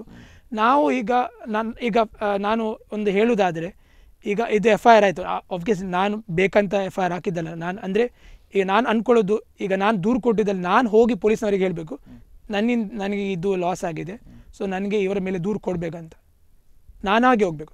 ಇದು ಅವರಾಗಿ ಹಾಕಿದ್ದು, ಪೊಲೀಸ್ನವರು ಹೆಸರು ನಿಮ್ದು ಹಾಕಿದ್ದಾರೆ. ಹಾಂ, ಹೆಸರು ನಮ್ಮಿಂದ ಹಾಕಿದ್ದಾರೆ. ಇವರಿಗೆ ಗಾಯ ಇದಾಗಿದೆ, ಇವರನ್ನು ಜವಾಬ್ದಾರಿಯಾಗಿ ಇದು ಮಾಡ್ತಾರೆ ಅಂತ. Okay, that is one thing. ಏನಾದರೂ ಅವರಿಂದ ಕಾಲ್ಸ್ ಏನಾದರೂ ಬಂತ from department are from opposite party? ಇಲ್ಲ, ಯಾರ್ದು ಇಲ್ಲ. But as N government officials ಬಂದು ಮಾತಾಡಿಸಿ ಏನು ಆಗಿದೆ ಅವ ವಿವರ ಕೇಳಲ್ಲ. FIR ಆದ ಮೇಲೆ, FIR ಆಗಿದೆ, ಇದರ ಬಗ್ಗೆ ನೀವು ಕೊಟ್ಟಿದ್ರಾ? RCB ಅವರು ಏನಾದರೂ ಕೇಳಿದ್ರಾ? ಮೀಡಿಯಾದವರು ತುಂಬ ಕೇಳಿದ್ರು, ನ್ಯಾಷನಲ್ ಮೀಡಿಯಾ ಆಗಲಿ. ಅಂದರೆ ನಾನು ಹೇಳಿದಾಗೆ ನನ್ನ ಹೆಸರು ನೀವು ಹೇಳಿದಾಗೆ ತುಂಬ ಮೇಲೆ ಬಂದಿತ್ತು. ಸೊ ನಾನು ಅಲ್ಲಿ ಹಾಸ್ಪಿಟಲ್ ಇರುವಾಗ ನನಗೆ ಅಷ್ಟು ಮಾಹಿತಿ ಇರಲಿಲ್ಲ. ನೀವು ಏನಾಗಿದ್ರೆ ಹೇಳಿದ್ದಾರೆ, ನೀವು ಎಲ್ಲಿಯಾದರೂ ಬ್ಲ್ಯಾಂಕ್ ಪೇಪರ್ಗೆ ಸೈನ್ ಏನಾದರೂ ಮಾಡಿದ್ದೀರಾ? ಇಲ್ಲ, ನಾನು ಫಸ್ಟ್ ಅವರು ಸ್ಟೇಟ್ಮೆಂಟ್ ಕೊಟ್ಟದರಲ್ಲಿ ನಾನು ಸಹಿ ಹಾಕಿದ್ದೆ. ಬಟ್ ಅವ್ರು ಸೆಕೆಂಡ್ ಆಗಿ ಪ್ರಾಪರಾಗಿ ಅದನ್ನು ಟೈಪ್ ಮಾಡಿ ತಂದಿದ್ದರಲ್ಲಿ ತುಂಬ ಅವರು ತಪ್ಪುಗಳನ್ನು ಮಾಡಿದರು. ಅಂದರೆ ಮಾಹಿತಿಗಳನ್ನು ಸರಿಯಾಗಿ ನಾವು ವಿವರ ಮಾಡಿದಾಗೆ ಅವರು ಹಾಕಿರಲಿಲ್ಲ. ಈಗ ದೂರು ಕೊಟ್ಟರೆ ಆ ದೂರನ್ನು ಪುನಃ ಅವರು ಓದಿ ಹೇಳಬೇಕು, ಹೀಗೆ ಅಂತೇಳಿ. ಆಮೇಲೆ ನೀವು ಅದಕ್ಕೆ ಏನೋ ಕರೆಕ್ಷನ್ ಇದ್ದರೆ ಅದು ಹೇಳಬೇಕು. ಅಥವಾ ಆನ್ಲೈನಲ್ಲಿ ನೀವು ದೂರು ಹಾಕ್ಬೋದು, ಅದರ ಯಥಾಪ್ರತಿ ಸಿಗುತ್ತೆ, ಇದೆಲ್ಲ ಇದೆ. ಸೊ ಈಗ ನೀವು ಹೇಳ್ತೀರಿ, ಇದರಿಂದ ನೀವು ಏನು ಪಾಠ ಕಲಿತೀರ ಅಂತ ಹೇಳಿದ್ರೆ ನಾವು ಇದರಿಂದ ದೂರ ಇರಬೇಕು ಅಂಥೇಳಿ. ಸೊ ಸರಿಯಾದ ವ್ಯವಸ್ಥೆ ಅಥವಾ ಸರಿಯಾದ ಒಂದು ರೀತಿಯ ಮಾಹಿತಿ ಯಾರು ತಪ್ಪಿದು? ಸರ್ಕಾರದ್ದ, ಚಿನ್ನಸ್ವಾಮಿ ಸ್ಟೇಡಿಯಂನ ಅಥಾರಿಟೀಸ್ನವರದ್ದ, ಜನರದ್ದ, ವ್ಯವಸ್ಥೆಯದ್ದ, ಮೀಡಿಯಾದ್ದ? ಯಾರು ತಪ್ಪು ಅಂತ ನನ್ನ ಅಭಿಪ್ರಾಯ ಏನಂದರೆ, ತಪ್ಪು ಒಂದೇ ಒಂದು ವ್ಯಕ್ತಿ ಇಲ್ಲದ್ರೆ ಒಂದೇ ಒಂದು ಸಂಸ್ಥೆ ಆಗಲಿ ಎಲ್ಲರದ್ದು ಒಂದು, ನಾನು ಹೇಳೋದು collective, it's a systemic failure. ಒಂದು ಸರ್ಕಾರ ಆಗಲಿ, ಪೊಲೀಸ್ ಆಗಲಿ, RCB ಆಗಲಿ, ಮ್ಯಾನೇಜ್ಮೆಂಟ್ ಆಗಿರಲಿ, ಇಲ್ಲ KSC ಆಗಲಿ, ಅದನ್ನು ವಿಜೃಂಭಿಸುವ ಅಂದರೆ ವಿಜಯೋತ್ಸವ ಮಾಡುವ ಆತುರದಲ್ಲಿ ಅವರು ಮ್ಯಾನೇಜ್ಮೆಂಟ್ನ ಸರಿಯಾಗಿ ಆರ್ಗನೈಸ್ ಮಾಡಿಲ್ಲ. ಅವರಲ್ಲೇ ಗೊಂದಲವಿತ್ತು, ಹೇಗೆ ಆಗ್ತದೆ, ಯಾವ ಟೈಮಲ್ಲಿ ಆಗುತ್ತೆ, ಇಲ್ಲಿಂದ ಹೇಗೆ ಬರುತ್ತೆ. They were planning on the go. Yes, ಅಂದರೆ ಇಷ್ಟು ಜನ ಸೇರ್ತದೆ ಅಂತೇಳಿ ಯಾರಿಗೂ ಕೂಡ ಒಂದು ಭಾವನೆ ಇರಲಿಲ್ಲ. ಅದನ್ನು ನಾನು ತಪ್ಪಂತ ಎನಿಸ್ತೇನೆ. ಯಾಕೆಂದರೆ ನೀವು ಕಳೆದ ರಾತ್ರಿಯೇ ಇಷ್ಟು ಜನ, ರಾತ್ರಿಯಿಂದ ಬೆಳಗ್ಗೆ ತನಕ ಯಾರು ಕೇಳದೆ ಕರೆಕ್ಟ್ ವಿಜೃಂಭಿಸುತ್ತಿದ್ರೆ, ನೀವು ಈಗ ಅದು ಪ್ಲೇಯರ್ಸ್ ಇಲ್ಲ, ರಾತ್ರಿ ಪ್ಲೇಯರ್ಸ್ ಇಲ್ಲ, ಟಿವಿ ಮಾತ್ರ ಇದೆ. ಆದರೂ ಜನ ಎಷ್ಟು ವಿಜೃಂಭಿಸಿದ್ರೆ, ಅದೇ ಟೀಮ್ ಇಲ್ಲಿ ಬರ್ತಾ ಇದೆ, ಟ್ರೋಫಿ ತಕೊಂಡು ಬರ್ತಾ ಇದೆ, ಇಲ್ಲಿ ಮೆರವಣಿಗೆ ಆಗ್ತದೆ ಅಂದ್ರೆ ಯಾರು ಬರ್ಲಿಕ್ಕಿಲ್ಲ. ಹೌದಲ್ಲ? ಅದು ನಾವು ಇಷ್ಟು ಜನ ಎಕ್ಸ್ಪೆಕ್ಟ್ ಮಾಡಿಲ್ಲ, ಜನ ಎಕ್ಸ್ಪೆಕ್ಟ್ ಮಾಡಿದೆ ಬಂದ್ರು, ಅದು ನಾನು ಒಪ್ಪುದಿಲ್ಲ. ಜನ ಯಾರಾದ್ರೂ ಬರ್ತಾರೆ, ಇಲ್ಲಾದ್ರೆ ಫ್ಯಾನ್ಸ್ ಆಗ್ಲಿಕ್ಕಿಂತ ಇಲ್ಲ, ನಮ್ಗೆ ಇದು ವಿಜಯೋತ್ಸವ ನೋಡ್ಬೇಕು. ಇದು ಏನಾಗ್ತದೆ, ಒಂದು ಓಕೆ ನಾವು ಇಷ್ಟು ಜನ ಸೇರುವುದನ್ನಾದ್ರೆ ನೋಡುವ, ದೂರದಿಂದ ಆದ್ರೂ ಸಹಿ, ಆದ್ರೆ ಜನ ಬರ್ತಾರೆ. ಅದೊಂದು ಏರಿಯಾ. ಸ್ಟೇಡಿಯಂನ ಕೆಪಾಸಿಟಿ ಎಷ್ಟು, ಸೇರಿದ ಜನ ಎಷ್ಟು? ನನಗೆ ನಾನು ಕೇಳಿದ ಮಾಹಿತಿ, ನಮ್ಮ ಅಭಿಪ್ರಾಯ ಪ್ರಕಾರ ಓಕೆ, ಸ್ಟೇಡಿಯಂನ ಕೆಪಾಸಿಟಿ 35 to 40. ಅಲ್ಲಿ ನೆರೆದ ಜನ 2-3 ಲಕ್ಷ ಆಗಿರಬೇಕು. ಓಕೆ, ಸರಿ. ಈಗ ಡಾಕ್ಟರ್ ಏನು ಹೇಳ್ತಾರೆ, ಎಷ್ಟು ಯಾವ ಟ್ರೀಟ್ಮೆಂಟ್ ಎಲ್ಲ ಬಾಕಿ ಇದೆ, ಏನು ಹೇಳ್ತಾರೆ, ಯಾವಾಗ ರಿಕವರಿ ಆಗ್ಬೋದು? ಸೊ ನಂದೀಗ ಈ ಆರ್ಮ್ ನನಗೆ ಫಿಸಿಯೋಥೆರಪಿ ಮಾಡಿ ನಾನು ಬ್ಯಾಕ್ ಟು ನಾರ್ಮಲ್ ಇದು ಶೇಪ್ ಬರಬೇಕಾದ್ರೆ ಇನ್ನು ನನಗೆ 3 ತಿಂಗಳ ಅವಧಿ ಕೊಡಲಾಗಿದೆ. ಅದರಲ್ಲಿ ನಾನು ಫಿಸಿಯೋಥೆರಪಿ ಮಾಡಿ ಈ ಡ್ಯಾಮೇಜನ್ನು ರಿವರ್ಸ್ ಮಾಡಿಸಬೇಕು. ಐಸ್ ಅದು ನನಗೆ ಟ್ರೀಟ್ಮೆಂಟಲ್ಲಿ ಇನ್ನು 1 ತಿಂಗಳಲ್ಲಿ ಅದು ಬ್ಲೀಡಿಂಗ್ ಎಲ್ಲ ಕ್ಲಿಯರ್ ಆಗುತ್ತೆ ಅಂತ ಹೇಳಿದ್ದಾರೆ. Okay, any other injuries to the lungs, to the chest, to the ribs? ದೇವರ ದಯೆಯಿಂದ ಯಾವುದು ಆಗಿಲ್ಲ. Because you are strong. Yeah ನಾನು ಡಾಕ್ಟರ್ಸ್ ಕೂಡ ಅದೇ ಹೇಳಿದ್ರು, ಕೋರ್ ನಿಮ್ಮದು ಸ್ಟ್ರಾಂಗ್ ಆಗಿದ್ದರಿಂದ ನಿಮ್ಮ ಮೇಲೆ ನಿಮಗೆ ಟ್ರಾಮಾ ಇಂಜುರೀಸ್ ಇದೆ, but they have not affected your chest area because your core is strong ಅಂತ. ಬಟ್ ಅದರಲ್ಲಿ ತುಂಬ ಡ್ಯಾಮೇಜ್ ಆಗಿತ್ತು on the test, but since it was in a normal scale you have been saved. ಯಾಕಂದರೆ ನನ್ನನ್ನು ಆ ಪೈಲಿಂದ ಎಬ್ಬಿಸುವಾಗ ನನಗೆ hospital ಕಳಿಸ್ ನನ್ನ ಎಲ್ಲ ಬಟ್ಟೆಗಳು ತುಂಬಾ ಅಂದರೆ ಆ ಸ್ವೆಟ್ಟಿಂದ ಫುಲ್ಲು ಏನು ಮಳೆಯಲ್ಲಿ ನಾನು ಮಳೆಯೇ ಅಂತ ಎಣಿಸಿದ್ದು ಆ ದೃಶ್ಯ ನೋಡುವಾಗ ಇವು ಮಳೆಯಲ್ಲಿ ಬಿದ್ದ ಅಂತ ಹೇಳಿ ಎಣಿಸಿದೆ ನಾನು. ಅದು ಅಂದರೆ ಅಷ್ಟು ಸ್ವೆಟ್ ಆಗಿತ್ತು, ಅಂದರೆ ಅಷ್ಟು ಇದೆ ಬಾಡಿಗಳು ಮೇಲೆ ಬಿದ್ದಿದ್ದು. ಸರಿ, ಏನು ಹೇಳಲಿಕ್ಕೆ ಬಯಸ್ತೀರಿ ದೈಜು ವರ್ಲ್ಡ್ ಮಾಧ್ಯಮದ ಮೂಲಕ ವೀಕ್ಷಕರಿಗೆ? ನಾನು ಏನು ಹೇಳಲು ಬಯಸ್ತಿದ್ದೆ ಅಂದರೆ, ಒಂದು ಯಾವುದೇ ಕಾರ್ಯಕ್ರಮಕ್ಕೆ ಹೋಗುವಾಗ, ಇಂಥದ್ದು ದೊಡ್ಡ ಜನ ಸೇರುವ ಕಾರ್ಯಕ್ರಮ ಹೋಗುವಾಗ ನೋಡ್ಕೊಳ್ಳಿ, ನಿಮ್ಮ ಜಾಗೃತಿ, ಅಂದರೆ ನಮ್ಮ ಸುರಕ್ಷತೆ ನಮ್ಮದು ಜವಾಬ್ದಾರಿ ಯಾವಾಗಲೂ. ನಂದು ಅದೊಂದು ತಪ್ಪಂತ ಹೇಳಿಕ್ಕೆ ಯಾಕೆಂದರೆ ನಮ್ಮದು ಊರು ಅಂತ ಹೇಳುವಾಗ ನಾವು ಒಂದು ಸುರಕ್ಷತೆಯನ್ನು ಬಯಸ್ತೇವೆ. ನಾವು ಇಷ್ಟು ಒಂದು ನಮ್ಮದೊಂದು ಎಷ್ಟು ಒಳ್ಳೆಯ ದೇಶ ಇದೆ, ಎಷ್ಟೊಂದು ನಮ್ಮದು ನಾಡಿದೆ, ಅದರಲ್ಲಿ ನಾವು ಹೊರಗೆ ಹೋಗಬೇಕಾದ್ರೆ ನಾವು ನಮ್ಮದೇ ಸುರಕ್ಷತೆ ನೋಡ್ಕೊಳ್ಬೇಕಂತ ಒಂದು ಭಾವಿಸೋದು ತಪ್ಪಂತ ಹೇಳ್ಬೋದು. ಎಷ್ಟು ಎಲ್ಲ ಸಿಸ್ಟಮ್ ಇದೆ ಆವಾಗ. ಸೊ ಬಟ್ ಒಂದು ಏನಂದರೆ, ಎಂಡ್ ಆಫ್ ದ ಡೇ ನಾವು ನಮಗಾಗಿ ಇರೋದು, ನಾವು ನಮ್ಮದೇ ಸೆಕ್ಯೂರಿಟಿಯನ್ನು ನೋಡ್ಕೊಳ್ಬೇಕು, ಅದೊಂದು. ಇನ್ನೊಂದು ಏನಂದರೆ, ನಾನು ಸಿಸ್ಟಮ್ಗೆ ಎಲ್ಲ ಹೇಳೋದು, ಮನಸ್ಸೇ ಸಿಸ್ಟಮ್. ಯಾರಾದರೂ ಕಾರ್ಯಕ್ರಮ ಇದು ಮಾಡ್ತಿದ್ದೀರಾ ಅಂದರೆ, ಜನರು ನಿಮ್ಮ ಮೇಲೆ ಭರವಸೆ ಇಟ್ಕೊಂಡು ನಿಮ್ಮ ಪ್ರೀತಿ ಪ್ರೇಮದ ಮೇಲೆ ಬರೋದು, ಅವರನ್ನು ಸುರಕ್ಷಿತವಾಗಿ ಇರೋದು ನಿಮ್ಮದು ಕೂಡ ಜವಾಬ್ದಾರಿ. ಅದನ್ನು ನೀವು ಒಳ್ಳೆಯಾಗಿ ಭಾವಿಸಿ ಅದಕ್ಕೆ ಸೂಕ್ತ ಕ್ರಮ ತಗೊಳ್ಬೇಕಂತ ನನ್ನ ವಿನಂತಿ. ಯಾಕಂದರೆ ನಾನಾದರೂ ದೇವರ ದಯೆಯಿಂದ ಏನಾಗಿಲ್ಲ, ಬಟ್ ಯಾರೋ ಕರ್ಕೊಂಡು ಹೋಗಿದ್ದಾರೆ, ಅವ್ರ ಖಾಲಿ 11 ಜನ ಅಲ್ಲ, ಅವ್ರದ್ದೊಂದು ಕುಟುಂಬವಿದೆ, ಅವರ ಮೇಲೆ ಆಸೆ ಇಟ್ಕೊಂಡು ಅವರ ಭವಿಷ್ಯದ ಒಂದು ಎಷ್ಟೋ ಜನರ ಭವಿಷ್ಯ ಛಿದ್ರವಾಗಿದೆ. ಯಾರದ್ದು ಮಗು, ಯಾರದ್ದು ಏನೋ ಈಗ ಕೆಲಸ ಮಾಡಲು ಪ್ರಯತ್ನಿಸ್ತಾರೆ, ಯಾರೋ ಈಗ ಅವ್ರದ್ದು ಮದುವೆ ಫಿಕ್ಸ್ ಆಗಲಿಕ್ಕಿತ್ತು, ಅದು ಅವರು ತೀರ್ಕೊಂಡಿದ್ದಾರೆ. ಇದು ಕೇವಲ 11 ಜನ ಅಲ್ಲ, 11 ಜೀವನಗಳು. ಅದಕ್ಕೆ ಕನೆಕ್ಟೆಡ್ ಆದ ಎಷ್ಟೋ ಕುಟುಂಬಗಳಿವೆ, ಎಲ್ಲರ ಜೀವನವು ನಷ್ಟವಾಗಿದೆ. ಸೊ ಅದನ್ನು ತಲೆ ಇಟ್ಕೊಂಡು ನೀವು ಯಾವಾಗಲೂ ಕಾರ್ಯಕ್ರಮ ಮಾಡಬೇಕಂತ ನಾನು ಕೇಳ್ಕೊಳ್ತೇನೆ. ಸರಿ, ರೋಲನ್ ಗೋಮ್ಸ್, ಚಿನ್ನಸ್ವಾಮಿ ಕ್ರೀಡಾಂಗಣದ ಹೊರಭಾಗದಲ್ಲಿ ಆದಂಥ ದುರಂತ ಮತ್ತು ಅದರಲ್ಲಿ ನೀವು ಸಿಕ್ಕಿಕೊಂಡದ್ದು, ಅದರಲ್ಲಿ ಪಾರಾಗಿ ಬಂದದ್ದು ಸವಿಸ್ತಾರವಾಗಿ ನಮಗೆ ಮಾಹಿತಿಯನ್ನು ಕೊಟ್ಟಿದ್ದೀರಿ. ನಮ್ಮ ಸ್ಟುಡಿಯೋಗೆ ಬಂದು ತಮ್ಮ ಒಂದು ಈ ರೋಚಕ ಅನುಭವವನ್ನು ಇಲ್ಲಿ ಹೇಳಿಕೊಂಡದಕ್ಕೆ ಸ್ಟುಡಿಯೋ ವತಿಯಿಂದ ನಮಗೆ ವಂದನೆಗಳನ್ನು ಹೇಳ್ತಿದ್ದೇನೆ. ಮತ್ತು ದೈಜು ವರ್ಲ್ಡ್ ಉಡುಪಿ ಸ್ಟುಡಿಯೋ ನಿಮಗೆ ಬೇಗ ಗುಣಮುಖ ಆಗಬೇಕು ಅಂತೇಳಿ ಹಾರೈಸಿದೆ. ನೀವು ಗೆಟ್ ವೆಲ್ ಸೂನ್. ಮತ್ತೆ ಆ ವಿಲ್ ಪವರ್ ಇದ್ದುದರಿಂದ ನೀವು ಇಲ್ಲಿ ಇದ್ದೀರಿ, ಆ ವಿಲ್ ಪವರನ್ನು ಮುಂದುವರಿಸಿ ಅಂತ ಹೇಳ್ಕೊಳ್ಳುತ್ತಾ ತಮಗೆ ವಂದನೆಗಳನ್ನು ಸಲ್ಲಿಸಿದ್ದೇನೆ. ಆತ್ಮೀಯ ವೀಕ್ಷಕರೇ, ಇದು ಇಂದಿನ ಡಿಬೇಟ್ ಅವರ್. ಮುಂದಿನ ಡಿಬೇಟ್ ಅವರ್ನಲ್ಲಿ ಇನ್ನೊಂದು ವಿಷಯದೊಂದಿಗೆ ಬರ್ತಿದ್ದೇನೆ. ನಿರಂತರ ಸುದ್ದಿ ಮತ್ತು ಮನೋರಂಜನೆಗೋಸ್ಕರ ನೋಡ್ತಾ ಇರಿ ದೈಜು ವರ್ಲ್ಡ್ 247. ನಮಸ್ಕಾರ.